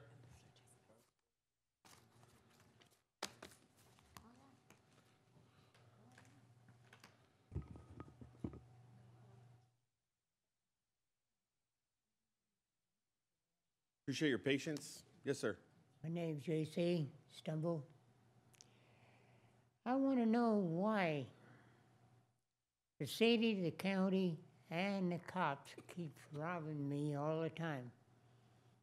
From Raleigh, Imperial, El Centro. And what they do, they take and steal the stuff, especially the county. They take it down to their place of business, and they divide it up between themselves. What they want to keep for personal use, they keep. The rest of it, they go and sell for a profit. This has been going on all my life. I'm 75 years old. I know what goes on from Brawley all the way up here, and even on the coast. I'm tired of being robbed by these criminals. And the city and the counties don't do nothing about it. Drug traffic, that can be taken care of real easy. And I've had bicycles, 103 Huffy bicycles, all stolen right here in El Centro. I've had 103 beach cruisers and Huffies stolen in Brawley. And I've even had cops from Brawley with magnetic dump trucks and phony painted vehicles come up here and rob the homeless up here. And the law does nothing because the law is part of it. And I've got photographs of the people and the cops from Brawley and El Centro that is doing this. And I can prove it. And I just want to know if I have to take and go get an attorney and turn the photographs over to him and file charges against the parties here in El Centro and Brawley and Imperial that's doing all this. That's all I want. Okay. Well, I want justice. All right. Well, I can't give you any legal advice, but I do suggest that any concerns you have regarding law enforcement, that you can direct it to our city manager's office, or to our chief himself, and share that with them, and then you know, we can make a determination about what exactly is happening. And I only speak in terms of the context of our city. So again, I would encourage you to reach out to our city manager's office or to our police chief in regards to any grievances you may have in relation to that. I've been down to the cops, and I've been to this, and I've been that, and it's all covered up. They don't want to say nothing. They cover the records up and the files up. I know what goes on in this valley. I've been down here since I was 75 years old. I know the corruption that's in this valley. That's the reason why I call this place a sinkhole of corruption from one end to the other. The whole state and county and other people know it too. They're tired of being robbed, especially the homeless, the senior citizens, and the poor is paying the price on it. Okay. Well, again, I appreciate your comments. Let me just clarify. Has this gentleman ever made any complaint, concern, inquiry to our city manager's office? I don't believe so. Okay. He's done it to the police department already. Chief, do you know this gentleman? Has he made any inquiry into these allegations?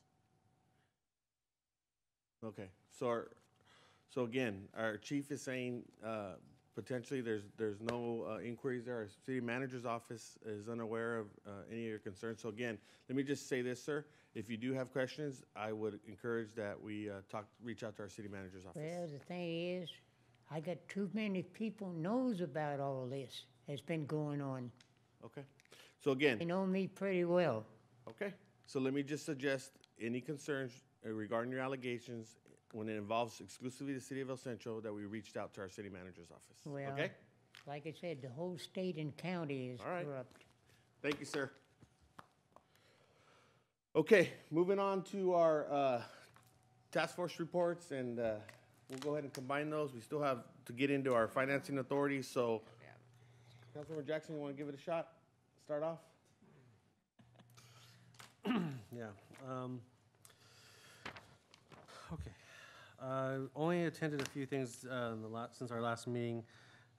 Attended with our city manager the public safety town hall meeting that the Chamber of Commerce put on, where we became panelists without notice. So, but I think it was good to be there because it gave a voice to for us as a city. It wasn't well attended, although my understanding is that they were recording it for both replay on KXO as well as maybe some kind of media source because they were recording it in the back. Attended the El Centro Chamber meeting yesterday with our pro tem and listened in on comments there again also regarding Measure P.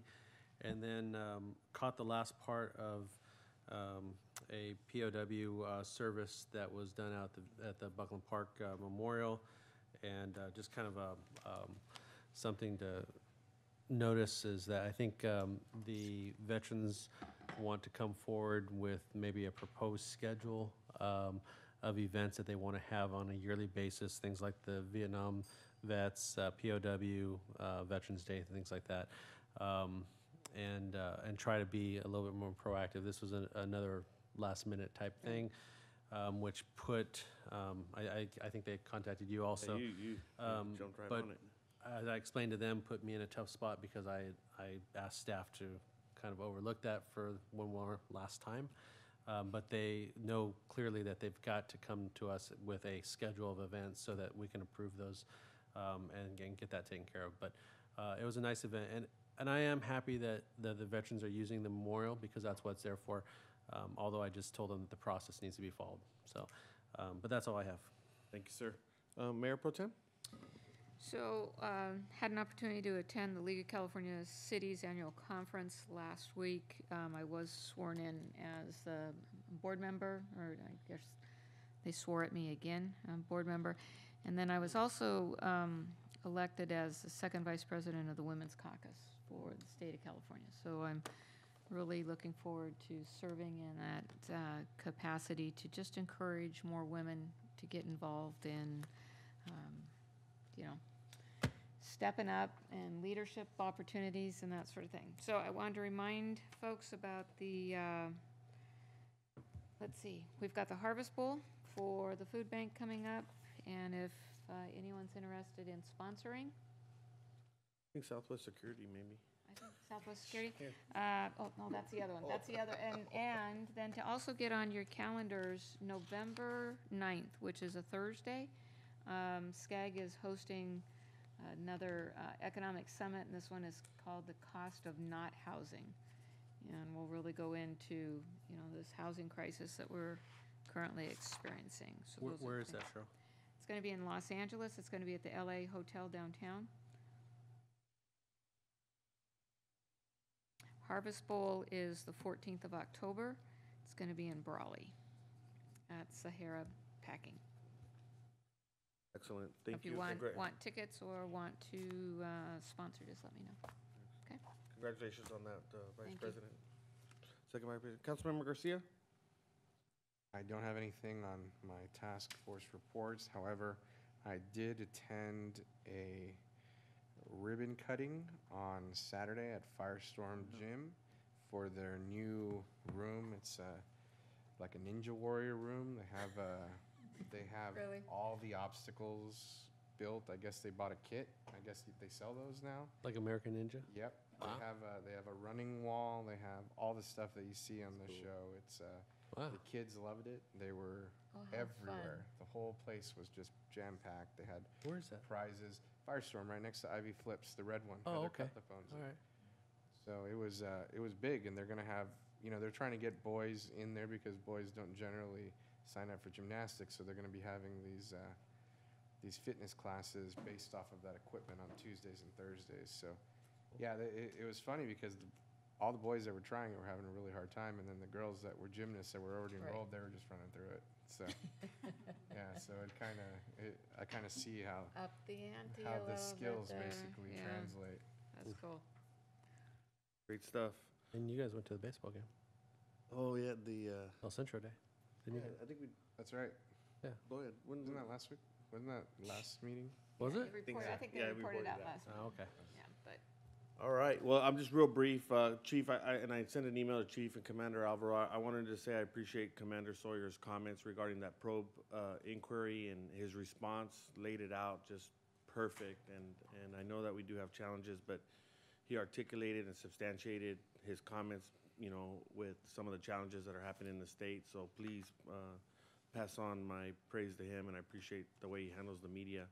And just also real quick, just participated in the health and in the Parks Focus Group. I know that Parks and Recs did an excellent job in getting a bunch of folks together, made a pitch to the state on how important it is that they continue to provide funding for our parks, and then also attended the grand opening for our IVGSL, and they actually presented us with the plaque. I took it off my wall, but because it really belongs to Parks and Recs, so I'm gonna give you this plaque, and so you That's can give it to funny. Parks and Recs. But thanks for all your guys' help there, and they do appreciate the city staff. So at this point in time, we're complete, and we're gonna go ahead and adjourn as a city council. And do you need a motion for us to adjourn? So that no motion's needed? So then we're gonna reconvene real quickly for a quick item on, as a financial or financing authority. So do you need a motion for us to go in to reconvene as a yes, no? no. Oh, Okay, Oh, we used to. so at this point, we are here as the financing authority. We have one item under consent agenda, and I would entertain a motion if there's no questions or comments as it relates to item number one, which is amending the ECRMC forbearance agreement. I would entertain a motion to support that. Do you I want a move oral one? approval. Okay, I have a Second. motion. Approval. Second. Second. All those in favor? Aye. Aye, motion carries. At this point, do you need a motion for us to adjourn as a financing authority? Being that there's none, that adjourns. We are good. Thank you, guys.